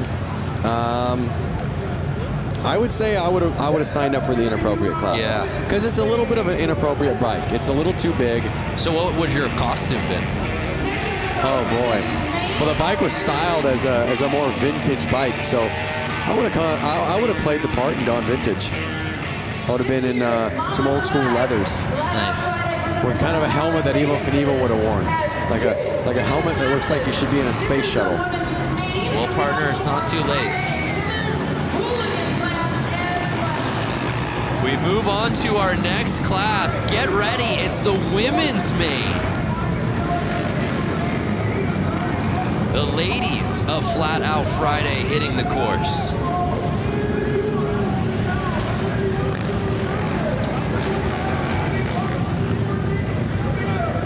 We've got 12 riders out here. And this is one we're really excited to watch.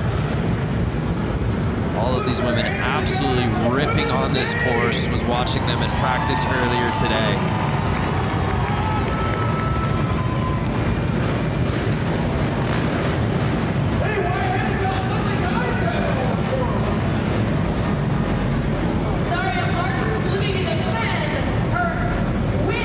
I see a lot of different CC bikes out there. CC's the cubic inch of the motorcycle, which the more cubic inch, the more power. But I'm seeing bikes that could be upwards of 450 cc's and then bikes that look to be somewhere in the neighborhood of 125 cc's. Yeah, let's bring in Johnny. Are you seeing that as well? Lance just talking about the variation in cc's in this category. Oh man, there's a big one. I don't know if you noticed the last bike that pulled up to the start line was a Honda Rebel. Still has the taillight on it. But then you got racer girls that race full time, you know, like all season long. So there's a lot of really strong talent out here, and also a lot of beginners just getting out here for the first time. So we're getting ready to set it off for the women's main.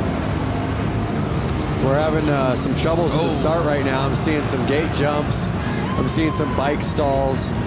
So I think it's their nerves kind of getting to them. And as Johnny said, you see it with hooligan racing. You see it at Flat Out Friday every year. Just so many different types of bikes, but you know you're at Flat Out Friday when you see a tail light out on the race course. Yep. Uh-oh. Getting bumped to the back. It was looking like she was having some clutch issues. She kept jumping the gate, but I don't think it was intentional. I think it was either nerves or it was something with the bike. Oh, there we are. Yeah, I'm seeing dirt bikes, but then I see a cruiser bike. Right, and that looks to be Zaria Martins. Uh-oh. Oh, she has to be on the third line for those mistakes. They're off. Again, that inside line kind of being the promising one. It looks to be the number 11. Anna Lang.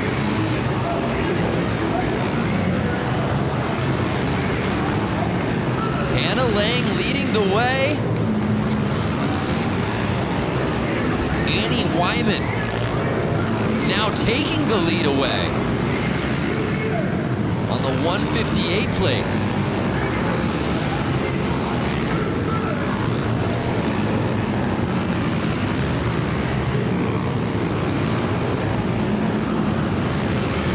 And you see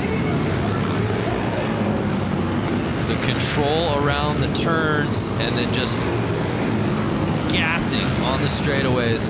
This is what I love about Flat Out Friday. I see dirt bikes and I see street bikes out there. Nobody's scared. Everyone's having fun. Nobody's trying to hurt anyone. Good times on a Friday night. Right.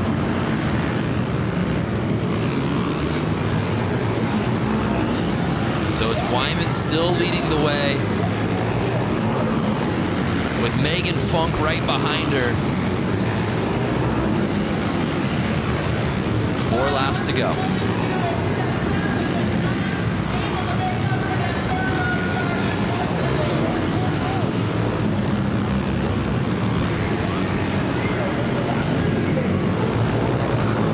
If you were in this, Lance, would you find the spotlight to be distracting?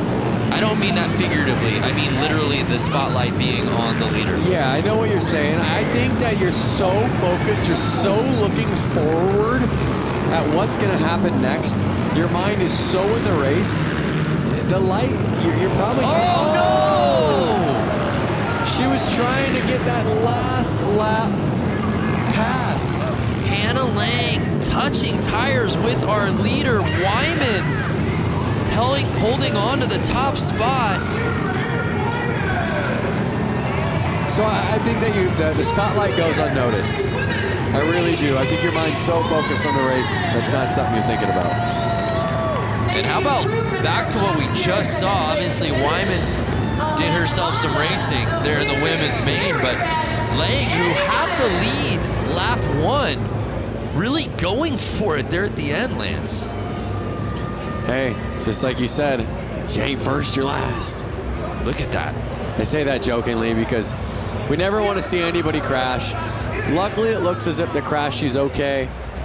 I believe she probably got up after that. It didn't even seem to deter Wyman at all. I think she was straight up enough, far enough out of the corner that it wasn't going to affect her.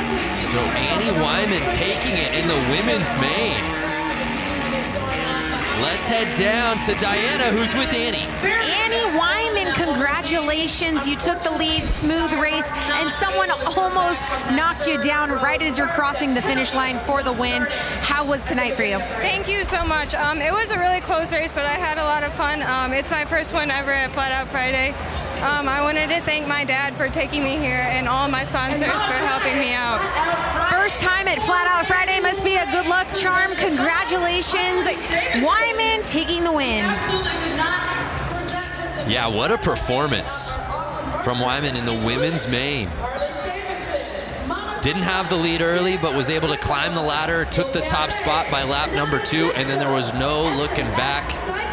Even got a tire tap there on the final lap. And now it's that category Lance has been waiting for, the scooter main. Let me out there. I wonder if they would have let, I guess a scooter, you probably have to have that section in the bike where your feet can kind of sit on that platform. The scooter main. Do you have a scooter at home? I don't. I have once upon a time. I was actually able to trade my van for it straight up.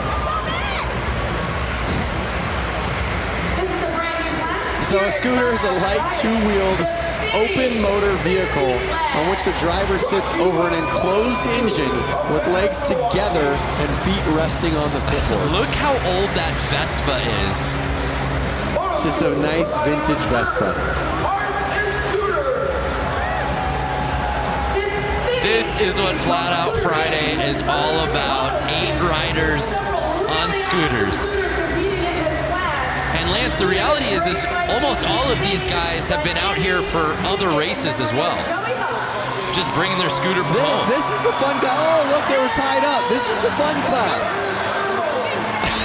This is the class that I want to be in. Let me out there. Absolutely amazing. Lepsinski leading the way. These are the grocery getters. These are the coffee getters. It's an electric factory in the arena right now. The fans are losing their minds. And they have to race 10 laps on these. They are treated the same way the pros are. That's what's so cool.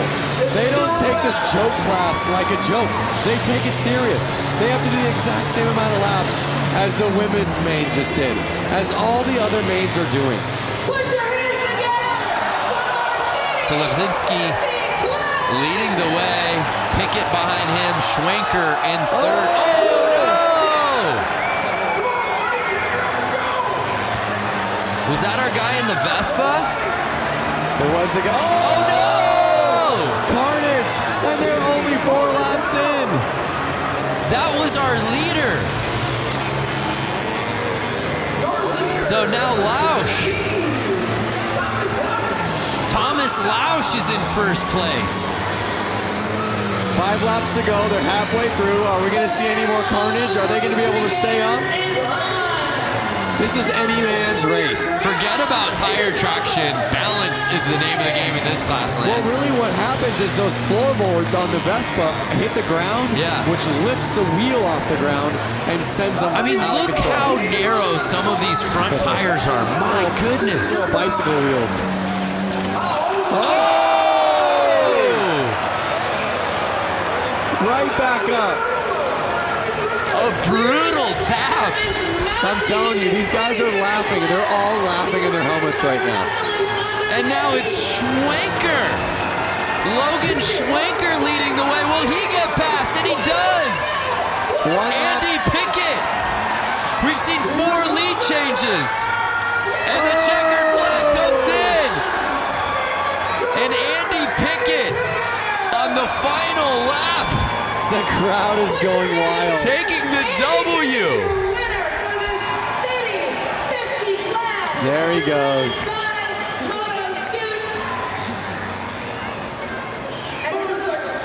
Wow.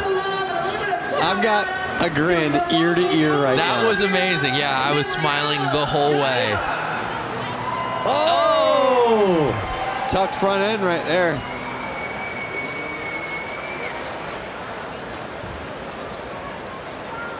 Let's see what we have coming up.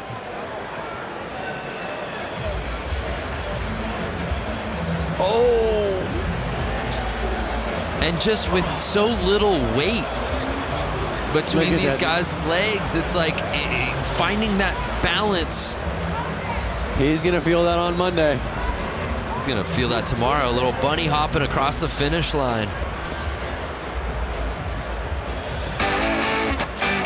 The results officially coming in. And it was Andy Pickett, our fourth and final lead change, who was able to take the top spot away from Logan Schwenker. What a race, a crowd pleaser.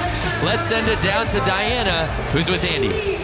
I'm standing with Dante Scavo, who actually got last place. And you know what? I think he had the entire arena laughing and cheering for you, really. You went down in the corner, you head planted. Thank God for your helmet. Walk us through tonight's race for you. You know, I just wanted to represent all my buddies at C&L Machining and everyone in the Shitbox Scooter Club, man. You know, our shit really runs. All right, well, give it up for Dante Scavo. He had all y'all entertained for tonight. Thank you so much, Dante. Guys, back up to you. Thanks, Diana. Make this your year to ride. Learn from the experts and get 50% off the Harley-Davidson Riding Academy. There's a new rider course. Use the code right now. We're giving you the code. RIDE50. Limited quantity available. The offer ends 3/3. That's March 3rd.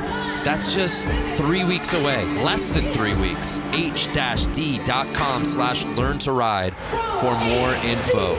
Get 50% off, Lance. Head over to h-d.com/learn-to-ride. So here we go, the PW50 main. This is where I started out, on a little PW50. Mine was pink, like you saw that first one. Was it really a young Lance? How old of a boy were you? I was 4 years old. Get out of here. And you see that pink model was from like the late 80s, early 90s. And these bikes have not changed for, I would say, 30 plus years. That is just a testament to these bikes. So if you're thinking about getting your kid out there to ride, PW50 is a great bike, and they haven't changed in years, so you can get an old one, get a cheap one, get your kid out there on 2 wheels, and it's really something awesome for the family to do. Yeah, no doubt. There's a look at our field of 11 riders. We don't have ages on these kids, but they've obviously gotten the bug. I'm gonna guess between 4 and 8. Wow. I'm gonna say 4 and 6, actually. That's just amazing that a 4-year-old Lance Corey was out here. And they're off!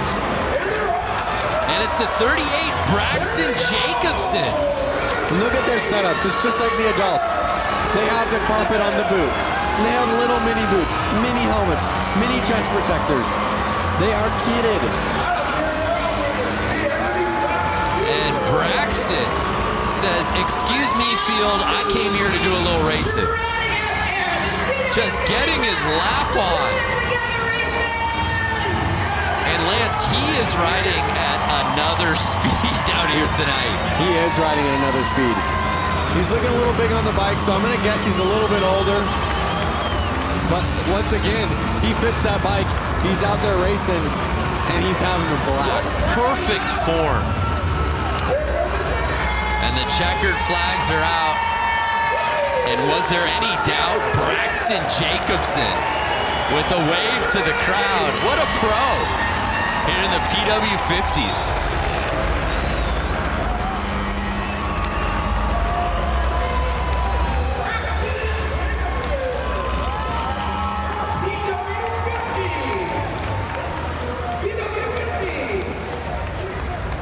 How epic.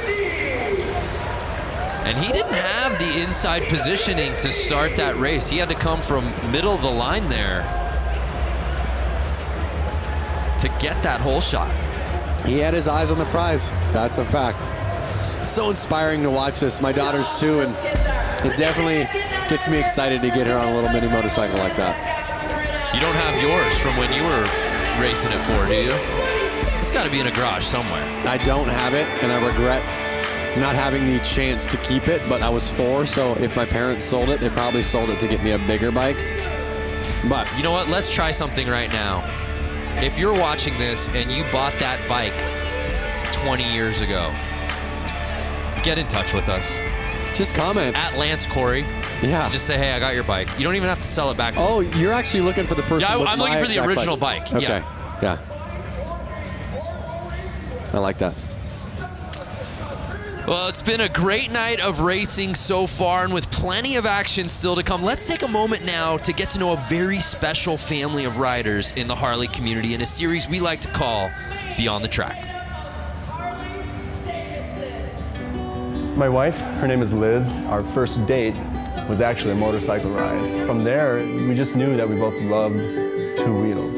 We have 2 sons. One's name is Charlie, and the younger one is Oliver. Immediately, those guys both loved motorcycles. Whoa, big wheelie. And they would see Dad riding down the road, or Mom on her Harley riding down the road. It just keeps us energized and excited as a family to get out and just be on 2 wheels together. It was just in their blood immediately. Eventually, we bought the little Harley-Davidson Power Wheels. Had a blast on those, doing donuts and all that sort of thing. From there, it just took off. Flat Out Friday is a non-stop, action-packed show for kids and adults of all ages. So this year, I'm going to be racing in the amateur 450 class. And then the boys are going to be racing as well. Now I get to be part of a pit crew, seeing as how my 4-year-old is racing his little PW50 this year for the first time. As a dad, seeing the kids out there and my wife getting out on her dirt bike, it brings me so much joy. Like, I'm just lucky that, you know, the boys got into it. I found a beautiful wife who loves it too.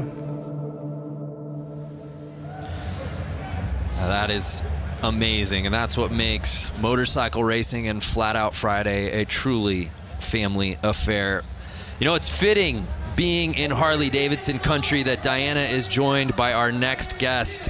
Diana, who do you got for us? I'm standing here with some Harley-Davidson royalty.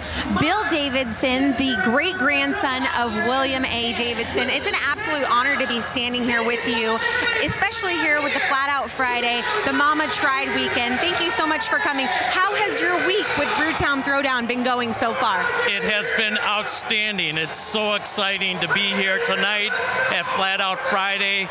All the riders here, all the enthusiasts here, the excitement, you can hear it, you can see it. It's awesome.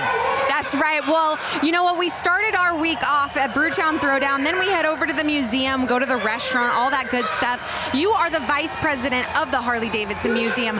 If someone has never been there, what can they expect when they go there? Well, the Harley-Davidson Museum is like a treasure chest. It's over 115 years of Harley-Davidson. So you can just imagine the motorcycles, the memorabilia. We've got special products like Elvis Presley's Sportster. We've got a double-engine knucklehead called King Kong. Peter Fonda's Easy Rider motorcycle. It's an amazing place to come and visit and experience what Harley-Davidson has created over this 115-year time span. It's outstanding. It really is outstanding. I hung out at the museum during the 115th anniversary. I was busy nonetheless. I didn't even have to leave the museum because if I wanted lunch or dinner, I could just head over to Motor. There's so much more to do at the museum than see the museum. Absolutely. There's a great restaurant called Motor. There's a bar called the Can Room. We've got so many events that take place. We do bike nights there. And this summer, starting June 15th, we have a special exhibit that's called the Daredevil Exhibit, which is going to be unbelievable. Some of the things that we're bringing in, like Evel Knievel's XR750. We have a motorcycle that's rocket powered, with helicopter blades, and it was designed to jump Niagara Falls. It's so amazing. If you guys haven't been to the museum, I mean, they go above and beyond there, and you guys won't want to miss the Daredevil exhibit. It's going to be coming around June 15th. June 15th. And you guys can't miss it. And is there anything else that when people are watching, what do they need to know about the Daredevil in the Harley-Davidson Museum? Well, you can't miss it. It's going to be spectacular. Some of the things we're gathering up actually from around the world, representing daredevils through the years, whether it's been on horses or bicycles or motorcycles or cars. It's going to be at the Harley-Davidson Museum this summer. Well, do not miss it. June 15th, Daredevil. Bill Davidson, such an honor to be standing next to you, and thank you so much for all your family's history and lineage. Thank you. Brando, Lance, I'm going to send it back up to you guys. I bet you're jealous right now. We are peanut butter and jealous is what we are. And the Harley-Davidson Museum is worth the trip to Milwaukee alone. Whether you own a Harley-Davidson, whether you rode motorcycles or not, it is an institution. We love going there. I love the Harley-Davidson Museum. I love the food that they have there. I love the memorabilia that you can buy. Well, tonight's broadcast is brought to you by the all-new electric Livewire. Plug into a new kind of thrill. Discover more at h-d.com/livewire. And by Eagle Rider Rentals and Tours. With more than 150 locations in the United States, rent your dream bike for a road trip across town or across the country. Eagle Rider's the official U.S. provider of rentals and tours for Harley-Davidson Motor Company. Visit eaglerider.com to learn more. Well, the show moves on here at Flat Out Friday as we move on to our next class.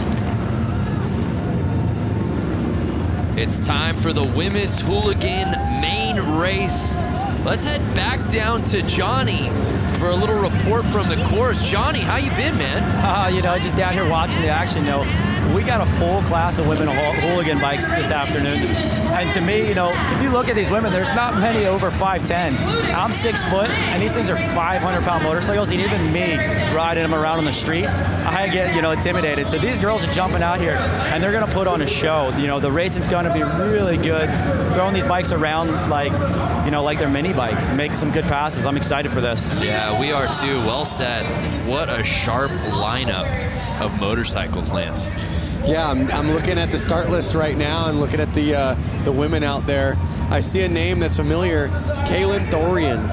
She is a professional skier. Right. Who loves to ride Harley-Davidsons. Clearly. The bike she's on is not even her bike. She flew here, asked to borrow one of the hooligan racers' bikes, so she's out on there on someone else's bike. She loves racing so much, she loves motorcycles so much that she found herself out here sans bike and just said, I'll figure it out. Yep, and she's right there, the number 46. You could see her about five women in. Four women in. Keep an eye on her. Also in this lineup, Hannah Lang, who went down on the final lap in her previous race. 2 down so far. Never a good thing to see on the first lap. They're running a red flag. Usually means pull over. Let's get this cleaned up. Everyone, let's restart this race. Yeah, that's a tough start. It's never a good thing to see people go down on the first corner. And we've been saying it, though. You get your laps in early, and then it's just so much of sit around and wait, and you finally get to that point. And it's such a buzzkill right out of the gate to go down. Oh, man. The adrenaline. Ooh. I'm worried. Was that Kaylin? I think that was Kaylin. Yeah, that was Kaylin who I was talking about. Yeah. And you also see... And look at her. Look at how tough she is. She's not scared. She wants to get back out there, but they need to get the bike straightened up. Right. She is tough. Kaylin Thorian, and she's trying to get back out there. Looks like she's going back out. Awesome. Love to see that. What did I tell you? Keep an eye on her. Again, what a story, traveling out here to Milwaukee without a bike. She just crashed somebody else's bike. Just crashed somebody else's bike who might be racing later tonight. We don't know. That's one of the Suicide Machine Co. bikes. I'm not sure if they made it in the main or not. But you got to be a pretty nice person to, you know, let somebody go out there and race your bike. Again, they're just doing this for fun. Nothing serious. They literally are like, oh, you want to race my bike? Yeah, go race it. And then she just kind of comes like, sorry. I'm sure they're going to go up to her and go, wow, we're so stoked you got back out there. Look at her. Something's up with her shoulder, but she's back out there. Everyone's kind of cheering her on. She's ready to go. Her adrenaline is just pumping. You know she's gonna be sore. So we'll set it off. Take 2. And really, that underscores the fact that Hannah Lang, much like her previous race, got off to a fantastic start, and she does just that again, grabbing hole shot.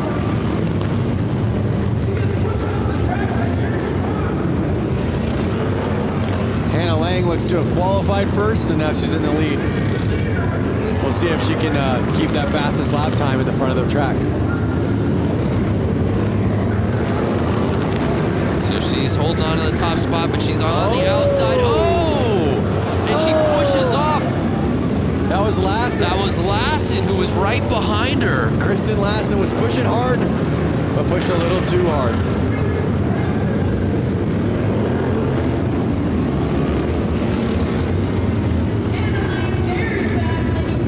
And now you're starting to see Lang lap. Orloff sitting behind her.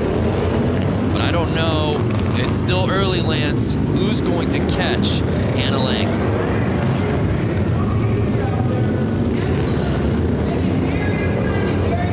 They're a minute in the race. You can already see Lang's got a 5-second lead on Orloff. Leah Orloff sitting in that second position, but she's got so much ground to cover, and Hannah Lang just seems to be getting faster as this final moves on. Every lap, your confidence kind of boosts and boosts and boosts. You're getting more comfortable. You feel the track more and more. You understand the track more and more. As long as you can keep your excitement level down, you can usually hold on to that win.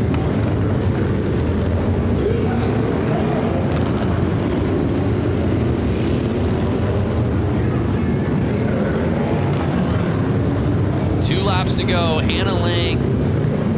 Can she go the distance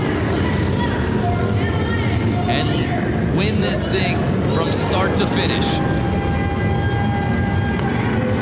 And she does just that, the unofficial results dropping. And the thing that really stood out to me, Lance, was just how comfortable she's looked on this course, and she's probably ridden more than anybody out here on this lineup as she was part of that women's main just a couple of races ago. I actually believe I ran into Hannah Lang in the pits, and there was a couple other racers kind of pointing her out, saying, keep an eye on her. She's going to be the one with the win tonight. So I think the whole kind of pit knew it, the whole crew knew it, and she pulled it off. Well, Hannah looked so good in the women's main, but wasn't able to take the top spot. That changed here in the women's hooligan as she takes it.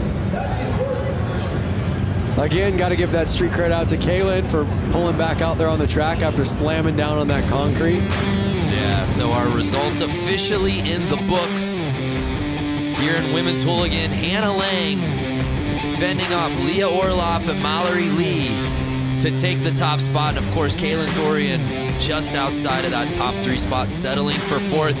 Let's head down to Diana, who's with Hannah. Standing next to the winner of not only this race here at Flat Out Friday, but at the 115th anniversary, she also won the Flat Out race. She's built this bike. Not only this, she dominates on the course. Hannah Lang, what makes you so superior to other women on the course?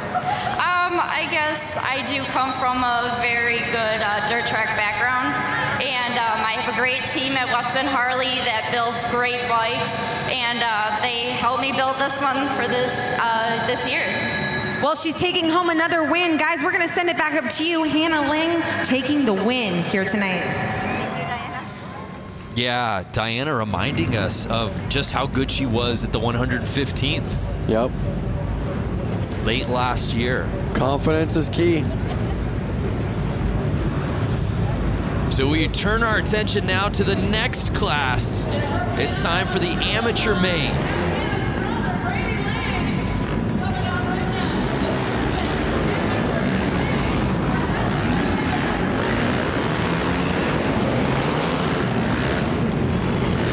So the open amateur main featuring 12 riders.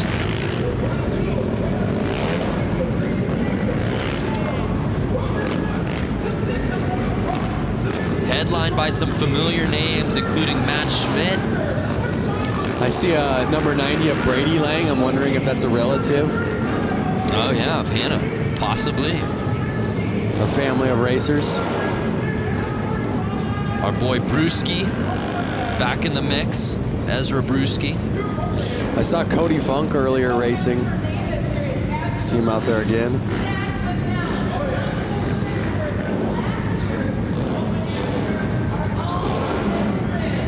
Our lineup set for the open AMs.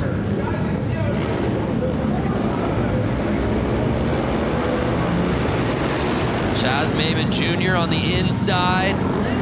Can he grab the lead early? He does just that. Hugging the inside so he doesn't get past, staying on the gas.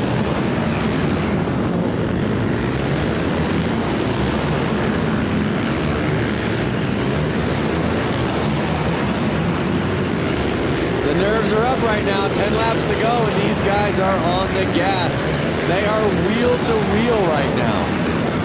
Lang is on Chaz Maimon's heels. Can he catch him?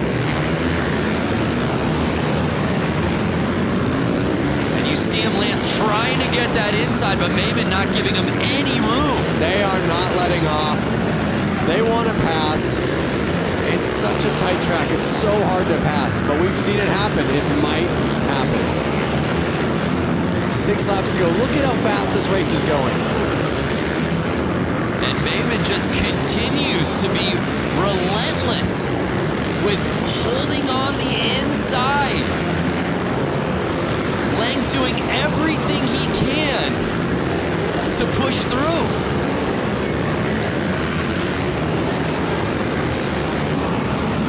Now, when you're sitting in that second spot, as Lang is, you know the strategy. I've got to get to the inside. I got to get to the inside, and you're not getting it. At what point do you just figure out, I got to make this pass one way or another? The pass.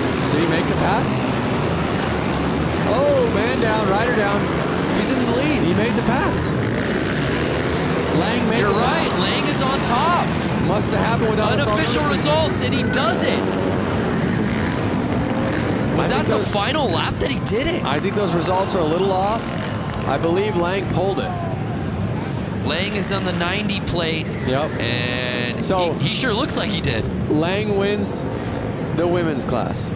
Lang wins the open amateur class.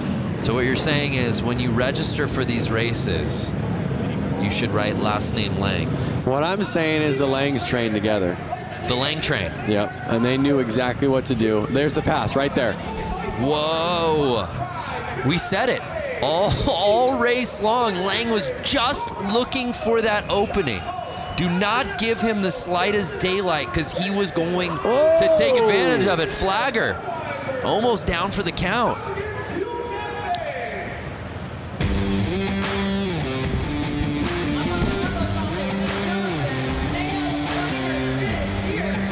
So it appeared that Brady Lang, when it mattered most on the final lap, was able to make his pass to the inside.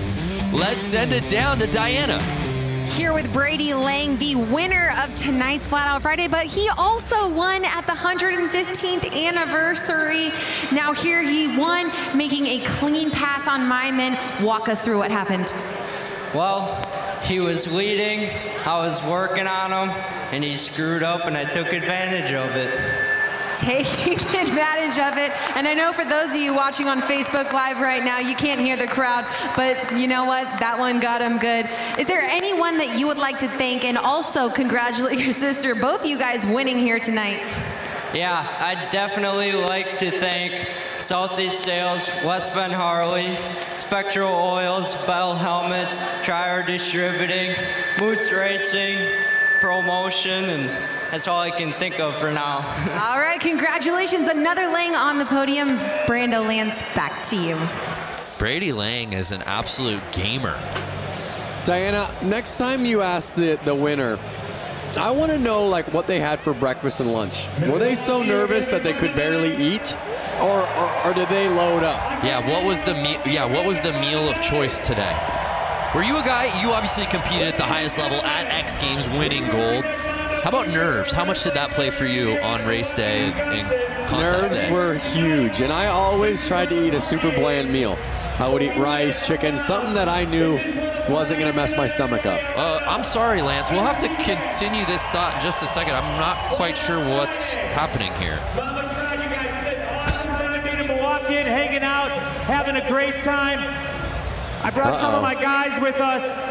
We're having a great time watching the riders in the back, watching the races, doing a great thing. We want to thank everybody for coming out tonight. Let you know we got a big show coming up at Turner Hall in September. We got a couple other big shows coming up. We hope to see you guys if you're in town. I want everyone tonight, have a drink, have a good time, get a little rowdy, get a little crazy. It's become rogue down here on the course. Diana, what's going on down there? You know what? I have a little bit of wrestling experience, and this to me looks like a showdown. Oh my goodness. You're so lucky, Brandon, that you're not down here because I feel like they would break you up into little pieces. Oh, wow. They would just chew you up. Tell me how you really feel. Jeez. Oh, no. They're not going to. Diana, they're not going to throw him on this table, are they? No. Whoa. Thank you, Milwaukee. Lance, the man has a family, Lance. What did they put in their Wheaties this morning, guys? That's what I want to know. They just threw that man on a table and broke the table.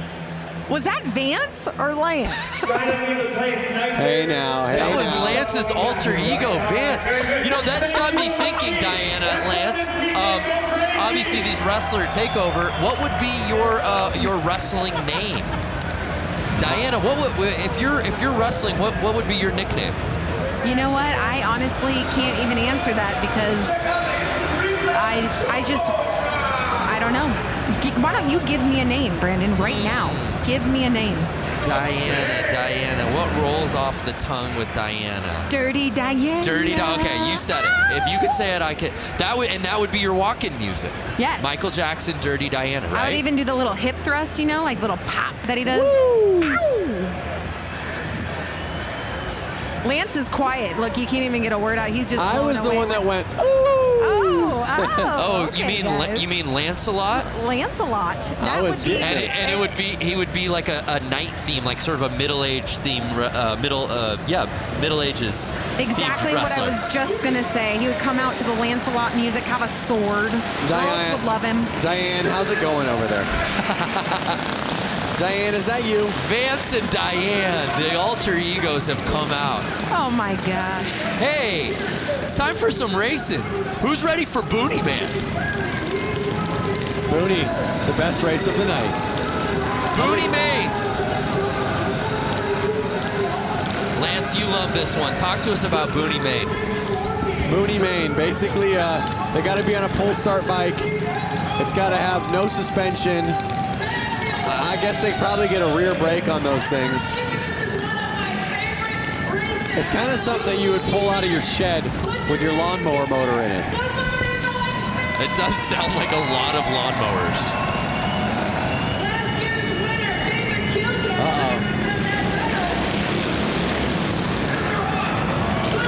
Oh, JJ Flaherty out in the lead with his white leathers. JJ Flaherty's a local out here. He is. He didn't make the main for the hooligan class, which I'm sure he's bummed about, but that's why he brought this bike out, because he wanted more laps and he wanted more racing. JJ Flaherty, an absolute fan favorite. I was walking the concourse earlier this evening, and kids were beyond stoked to meet him and get his autograph out here tonight. A lot of JJ fans here at Panther Arena. You see David Kilkenny right behind him. I've seen both of these bikes racing right at the peak for the last 4 or 5 years here. Can Kilkenny catch him? It looks like he was making the pass, but Flaherty. Oh, I think he did, Lance. I think this win.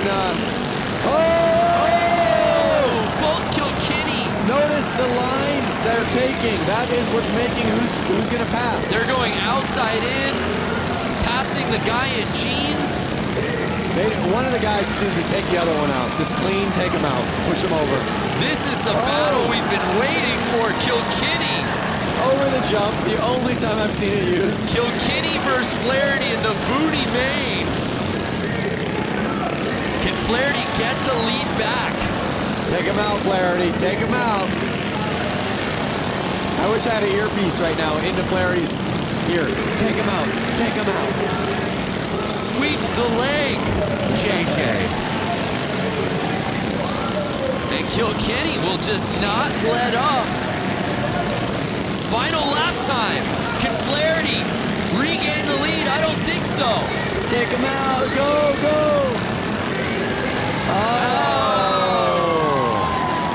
And Kilkenny wheeling his way into first place. That was a fun one. And look at that. They're both hyped. Pumping each other up. It's all good fun and games.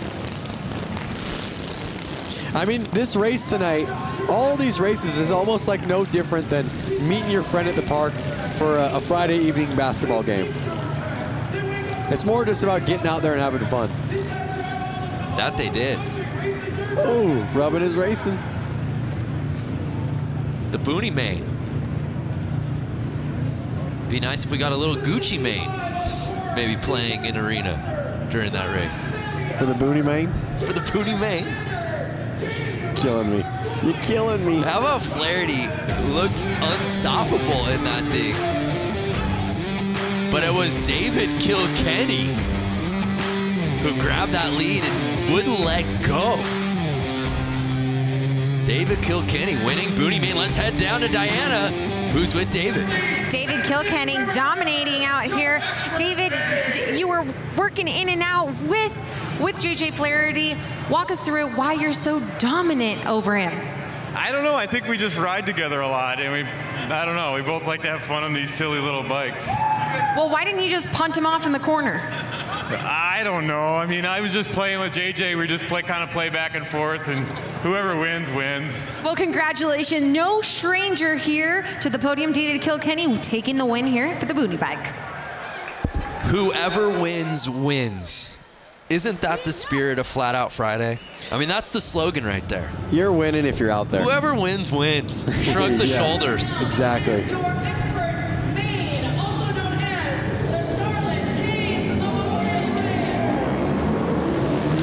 Now we're getting into the big dogs, Lance. Expert main. That means we've got to bring in our pro, Johnny. Break down this category for us, these riders, these bikes. So, you know, these guys are on 450s. They're used to racing on bigger tracks. You know, the spectators are about the same, so the nerves aren't so much. It's just the tight track that's really going to amp these guys up. You know, all day long they've been watching the track, you know, really seeing if the track is changing. Because these guys, unlike those guys, you know, just said on the boonies, hey, whoever wins, wins. It's not these guys. They're wanting to take home this win. Even though they're not the big show here tonight, because the hooligans kind of take over, these guys want to win. They have bragging rights because this is all season for them.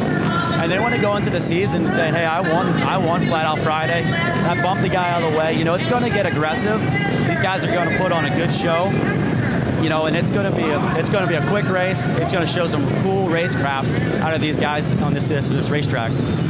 Yeah, that's a really good point from Johnny. It is a really nice teaser for the season for a lot of these guys. On top of bragging rights, there's something about getting this win here tonight. And just to add this to your resume as another win, sure. it always helps your resume to have one more win on it. And they're off. It was the 65 who got the lead. And oh my, the 20 plate. Doing a little bouncing and taking over the top spot. One of Harley-Davidson's themselves. Jared Vanderkoop.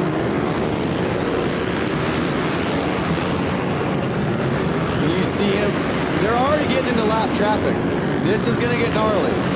This is absolute mayhem here in the Expert Main. These bikes are never standing up at a 45 degree to the ground. They are actually at a 90 degree to the ground. They're at a 45 the whole time. I know you can't see it because there's not a camera. Lance literally pulled out a protractor out of his pocket and started putting the degrees to make sure he said it right. They are never getting they're staying at a 45 degree. They're never getting even to a 90 degree to the ground. So Vanderkoy in first place. Oh, a little tap. Like, get out of my way. As he's making the this. laps. Bronson Bowman behind him. Corey Texter sitting in third. And I don't know if Johnny's mic is open. Johnny, can you hear us down there? Hear you loud and clear, man. Yeah, talk to us so far. We're early in this race, man, but the level of Too racing. loud for me. I can't hear you guys. Oh, man. I really want to hear from Johnny on what's happening right now. That's how loud it is down there. Yeah. They are on the gas. Oh, he's down. He's down. And Vanderkoy going down, our current leader, no! Which creates an opening for Bowman. 22 laps left, though. Still plenty of time. The longest race we've seen tonight, but this may go by the quickest because of how fast they are going.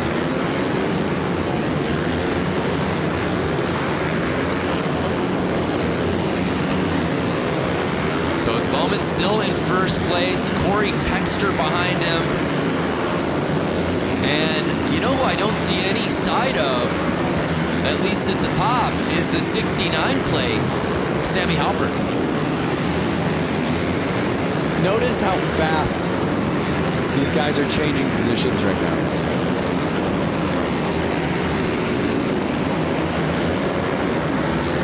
Jared's already back to third place. He's 4 seconds off the leader. Can he reel him back in? And Bowman is just full throttle on this track here tonight. And again, the mentality shifts, right? It was the boonies right before this. Guys just having fun, screwing around. Whoever wins, wins. And the now entire vibe has changed. And now I'm on the edge of my seat. Yeah, literally, you are. So Bowman holding off Texter. I'm trying to just pay attention to who's staying in the lead right now.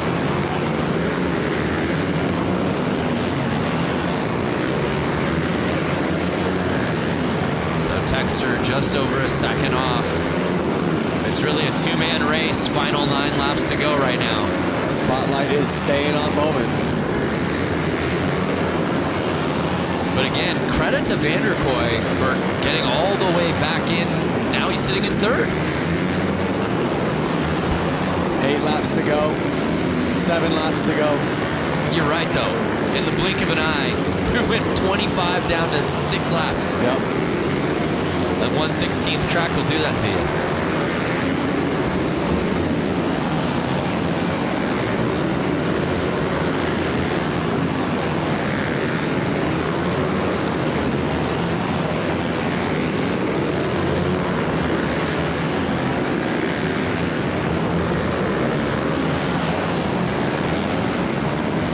So wait a second.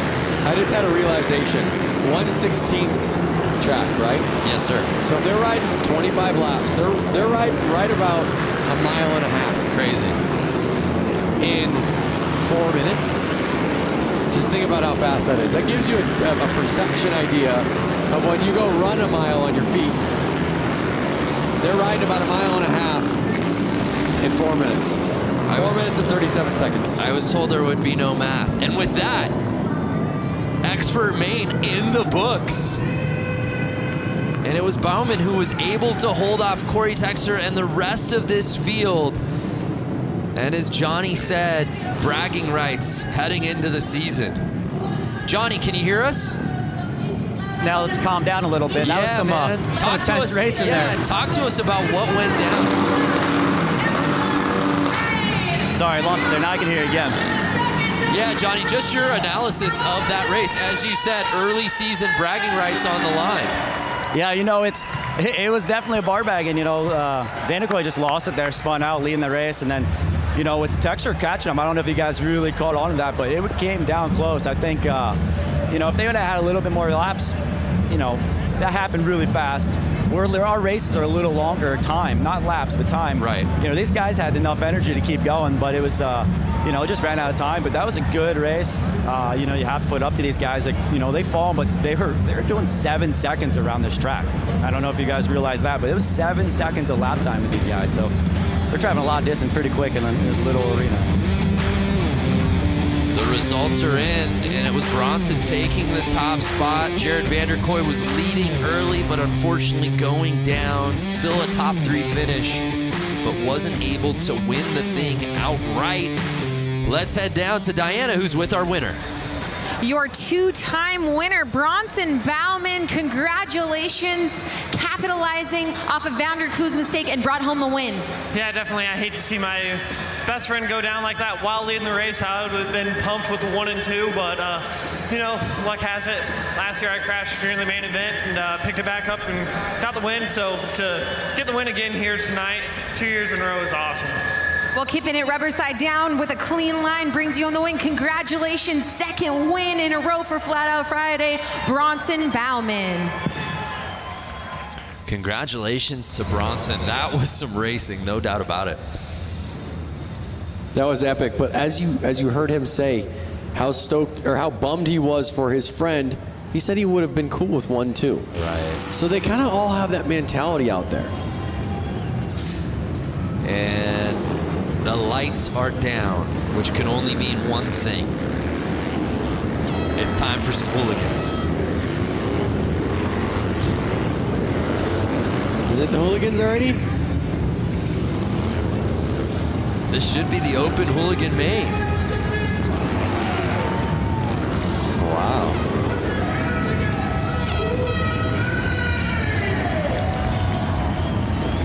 The night is going by so fast. Crazy. I'm like, we're already to the hooligan main?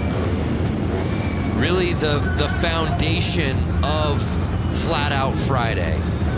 The spirit of this night of racing is really headlined by this class, Lance. A group of guys that really got this going from Southern California that made it kind of known in the social media world and showed the fun about it and showed that you don't need to take it too seriously. You can have fun. You can build these bikes in your garage. You can work all week. You can go out with your buddies and you can go race. And it's really caught on nationwide and I'm sure worldwide. And it's just so cool to see this class have 100 people sign up for it today. Unreal. So a lot of familiar names in this starting list, and they're off.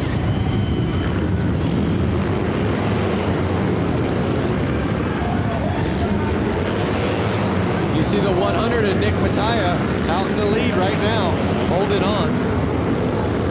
Can he hold it on for the next 11 laps? Heverly right behind Mattia, but right now, Nick is building a sizable lead.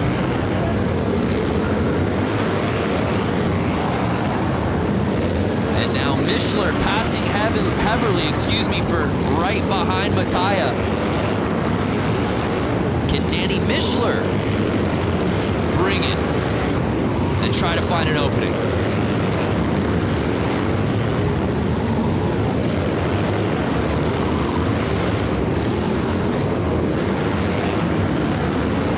Laps to go, over halfway through the race. Nick Mattia just making this thing look effortless. You can see how calm he looks. You can see how smooth he looks. And that's what really you see in most winners. Now Benny Carlson has jumped up into second place. Oh no! Heverly passing Carlson for second. I don't know who's going to be able to touch Nick Mattia for that top spot. as he passes the checkered flag. Nick Mattia getting the whole shot and never looking back.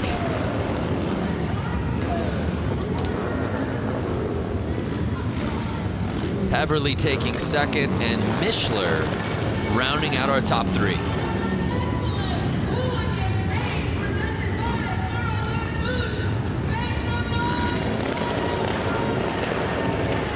Look at that, rubbing his racing. Yeah, there's a great look on the inside.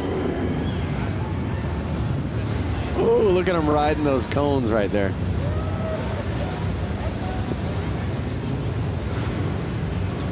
But Nick Mattia.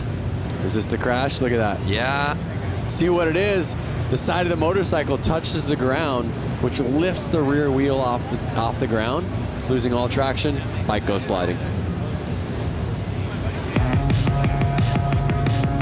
So Nick Mattia taking the win, heavily contested though. It was really a battle for second place between Carlson, Mishler, and eventually Heverly, who ends up taking that spot. But it was Nick Mattia winning the Hooligan Main. Let's head down to Diana, who's with Nick.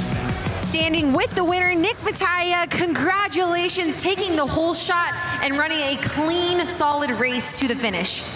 Yeah, thanks to my dad and everybody that helps me so much. I got a rocket start and was able to get out front and just kind of put in some consistent laps. You were just telling me that you pretty much came here and reclaimed the Mattia name. I'm not going to say that there's a ton of weight on my shoulders, but I felt like I needed to do something after my brother's crash last year, riding Charlotte's bike with 2 laps to go. And I'm happy to bring home the win, especially for him. He just had knee constructive surgery, and he couldn't be here today, but this win is for him because I know he wants to be here. Well, a huge win. Congratulations to Nick Mattia and the entire Mattia family. Brando Lance, up to you. Yeah, thank you, Diana. Nick Mattia leaving no doubt about it. We turn our attention now to one of my favorites, the vintage. The vintage Main. I'd love to head down to Johnny if he's there. Johnny, I don't know if it's too loud. Can you hear us down there? Sorry, I can't hear you guys. That's okay. We'll come back to you in just a little bit. Actually, as these guys get onto the starting line. How about now, Johnny? Get me a little better. We'll get back to Johnny. I love, you know, as we said before, you go around the tunnel here at the arena and you get to see all the different bikes, and a lot of the guys who are riding in the same classes tend to birds of a feather. They're all kind of hanging together. It's unmistakable when you go by the vintage bike area. It is unmistakable, and I think if I had a vintage bike, I'd be out there racing it too. I feel like you do have a vintage bike, do you not? I have a 56 Panhead. Now, I would not be racing that. You wouldn't take that out? It's not really, it's a chopper. It's not really a race bike. Okay. These are a little bit more vintagey race bikes. You could tell with the vintage bike here, a lot more two-strokes. That was a little thing of the past. I can even smell the two-stroke smell right now. I hope everyone watching it on their screen can smell it. And they're off. The 37 plate getting the whole shot. That's Moldenhauer.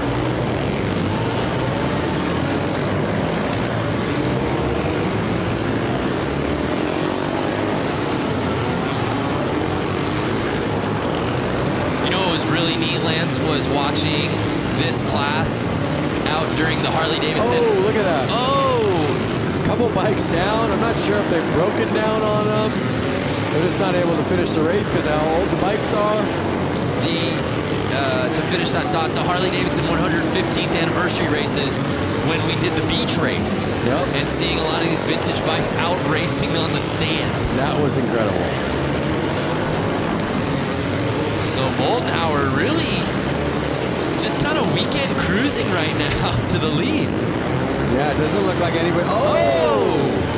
Doesn't look like anybody's pushing too hard. I think those vintage bikes might be dropping some oil on the track, which is making all these riders go down.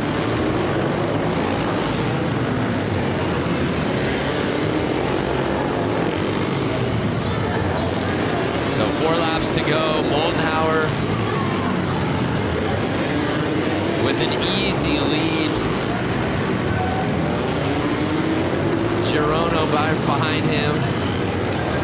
He's kind of right on him. It's not an easy lead. Yeah, Girono making it interesting now. He's catching the zero up. plate. He's right there. It's a little confusing because you see the 22 on his back and the 0 on his bike, so it was a minute to figure out who it was, but he held on. Yeah, Moldenhauer, you're right. It was just tough because he had built such a lead. You just felt like he was lapping everyone in the field. Yep. But he's able to hold on, and he gets the win.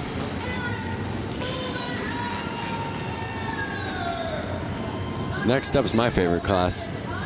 Name, Goofball. Yeah, I can't wait for that one. Same name that I call you. Yeah, Goofball. That'd be my wrestling name, I think. The Goofball. So congratulations to Moldenhauer, who grabbed that whole shot and then clinged to the lead. He said, "You shall not pass." And no one did. It's his race to win.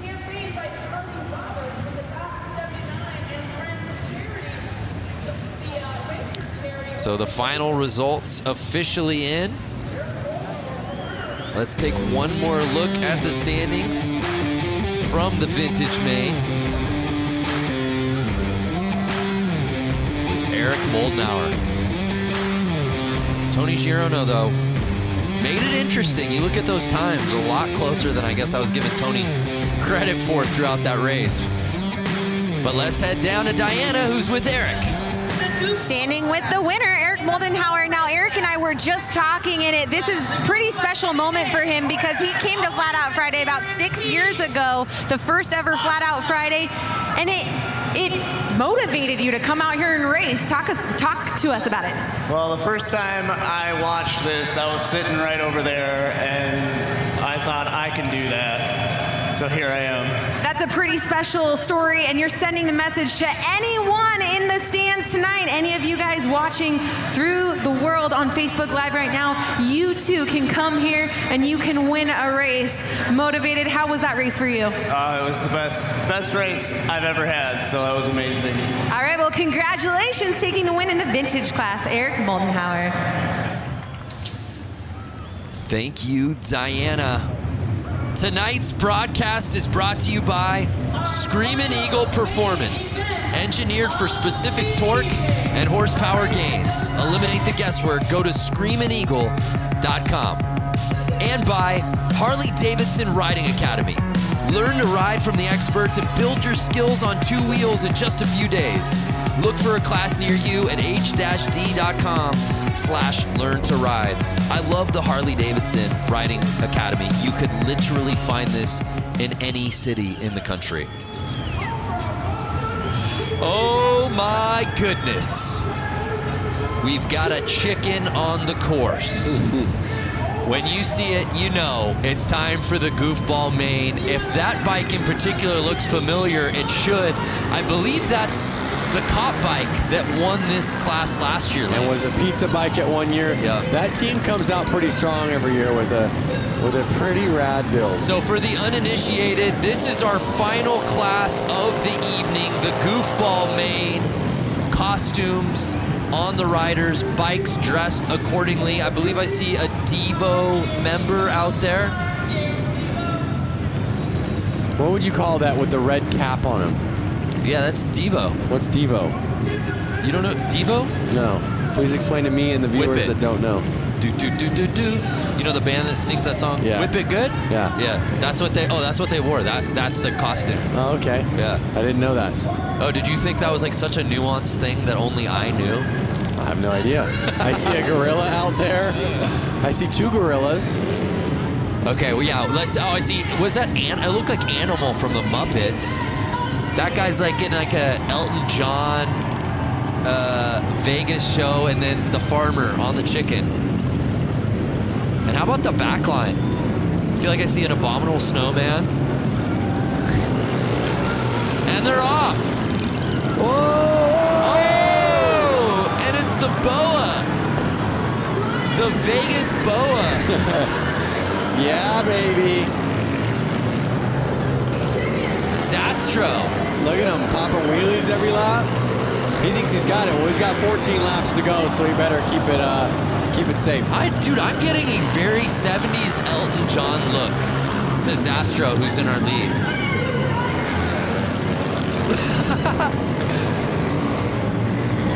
An unmistakable flair from Zastro around this course.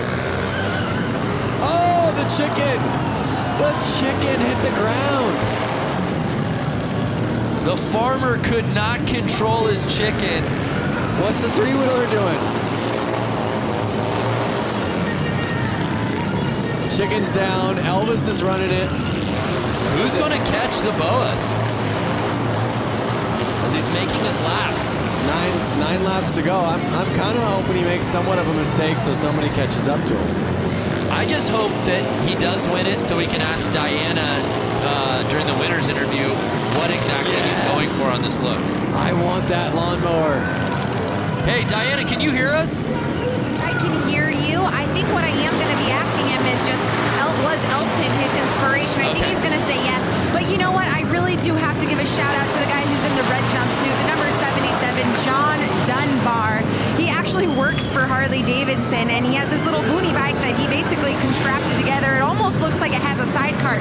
But guys, that's actually the engine. Oh, so no way! Both of his hand grips are his throttle, and I just got to give a shout out because he's one of my bosses at Harley-Davidson. So hey, pal, good job out there. Hey, pander when you can, Diana. No shame in the game. Oh, I did not realize that's actually not a sidecar, but the motor itself. That's amazing. I think he legit has two motors on it. Two engines on it, I should say. Bike's off to the side. Everyone's being goofballs. And I saw the checkered Did the checkered come out? The checkered came out. I don't know if there's confusion out on the course. I think they're just trying to get him off the track. Get your goofballs off the track. So Zastro. Uh-oh. Joe is freaking at Goodland. He's letting it go. The farmer. Hey, if you can't burn out in the goofball class, when can you, Lance? He's trying to shut his bike off. Stop, stop. And you see the police lights shining through the kit. What came first, the chicken or the hen? I think the chicken. And they're not getting off the track. No, they're not. Can you blame them? I want to see a wheelie for an entire lap. It can happen. It can happen. So that was awesome. Let's relive that first lap. Look at that save, though. And let's not forget, he being the farmer and the chicken, the farmer in the Dell, won this race last year as a police officer. But it was Zastro in what I believe to be 70s Elton John garb taking the win.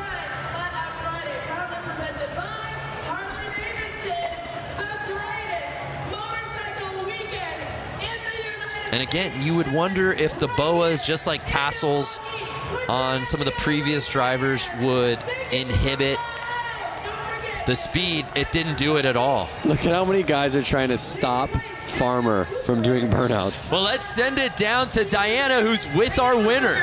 You know, this whole time you guys have been calling him by his name, but it's actually wrong. It's Elton Ron, and Elton here has taken the win. This was a great class, and I just love that we have Elton in the flesh. Thank you. I'm just glad Harley brought me back after 16 years. After after 16 years. You haven't been here for after 16 years? No, Harley just brought me back after 16 years. I'm really appreciating it. Well, Elton Ron appreciates Harley-Davidson after 16 years bringing him back. We love Harley-Davidson putting on a great event here. You just put on a whole show for the entire stadium. Thank you, sir.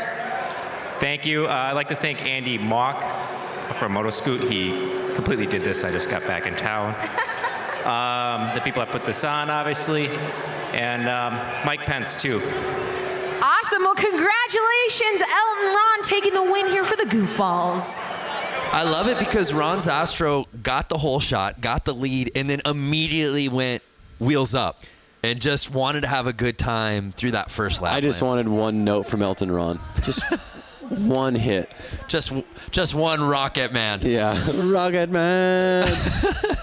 What a night out here at Flat Out Friday. I hope you fans watching at home, have you enjoyed it as much as Lance and I have. Let's do a little social recoup if we can. I'd love to see what people were saying that we're watching.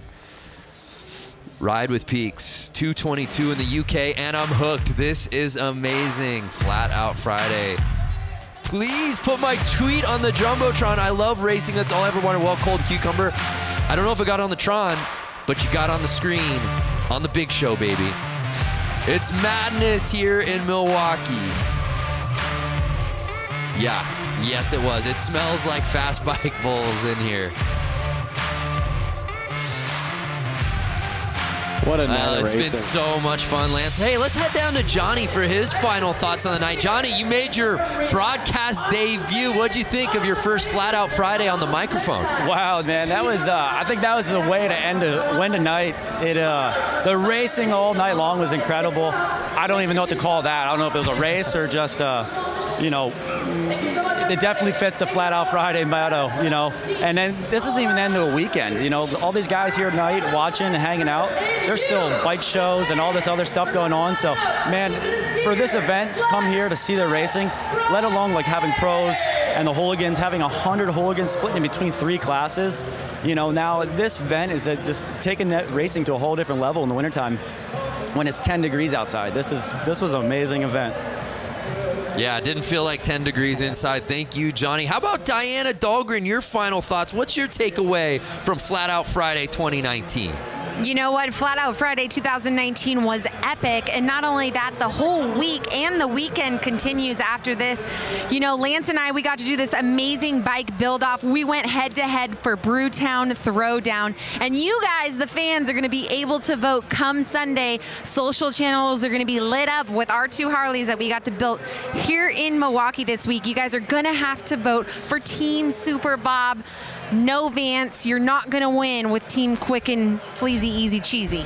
Okay, guys, great weekend, and of course having a blast with you and Harley-Davidson. So grateful for everything they've put on through the entire week.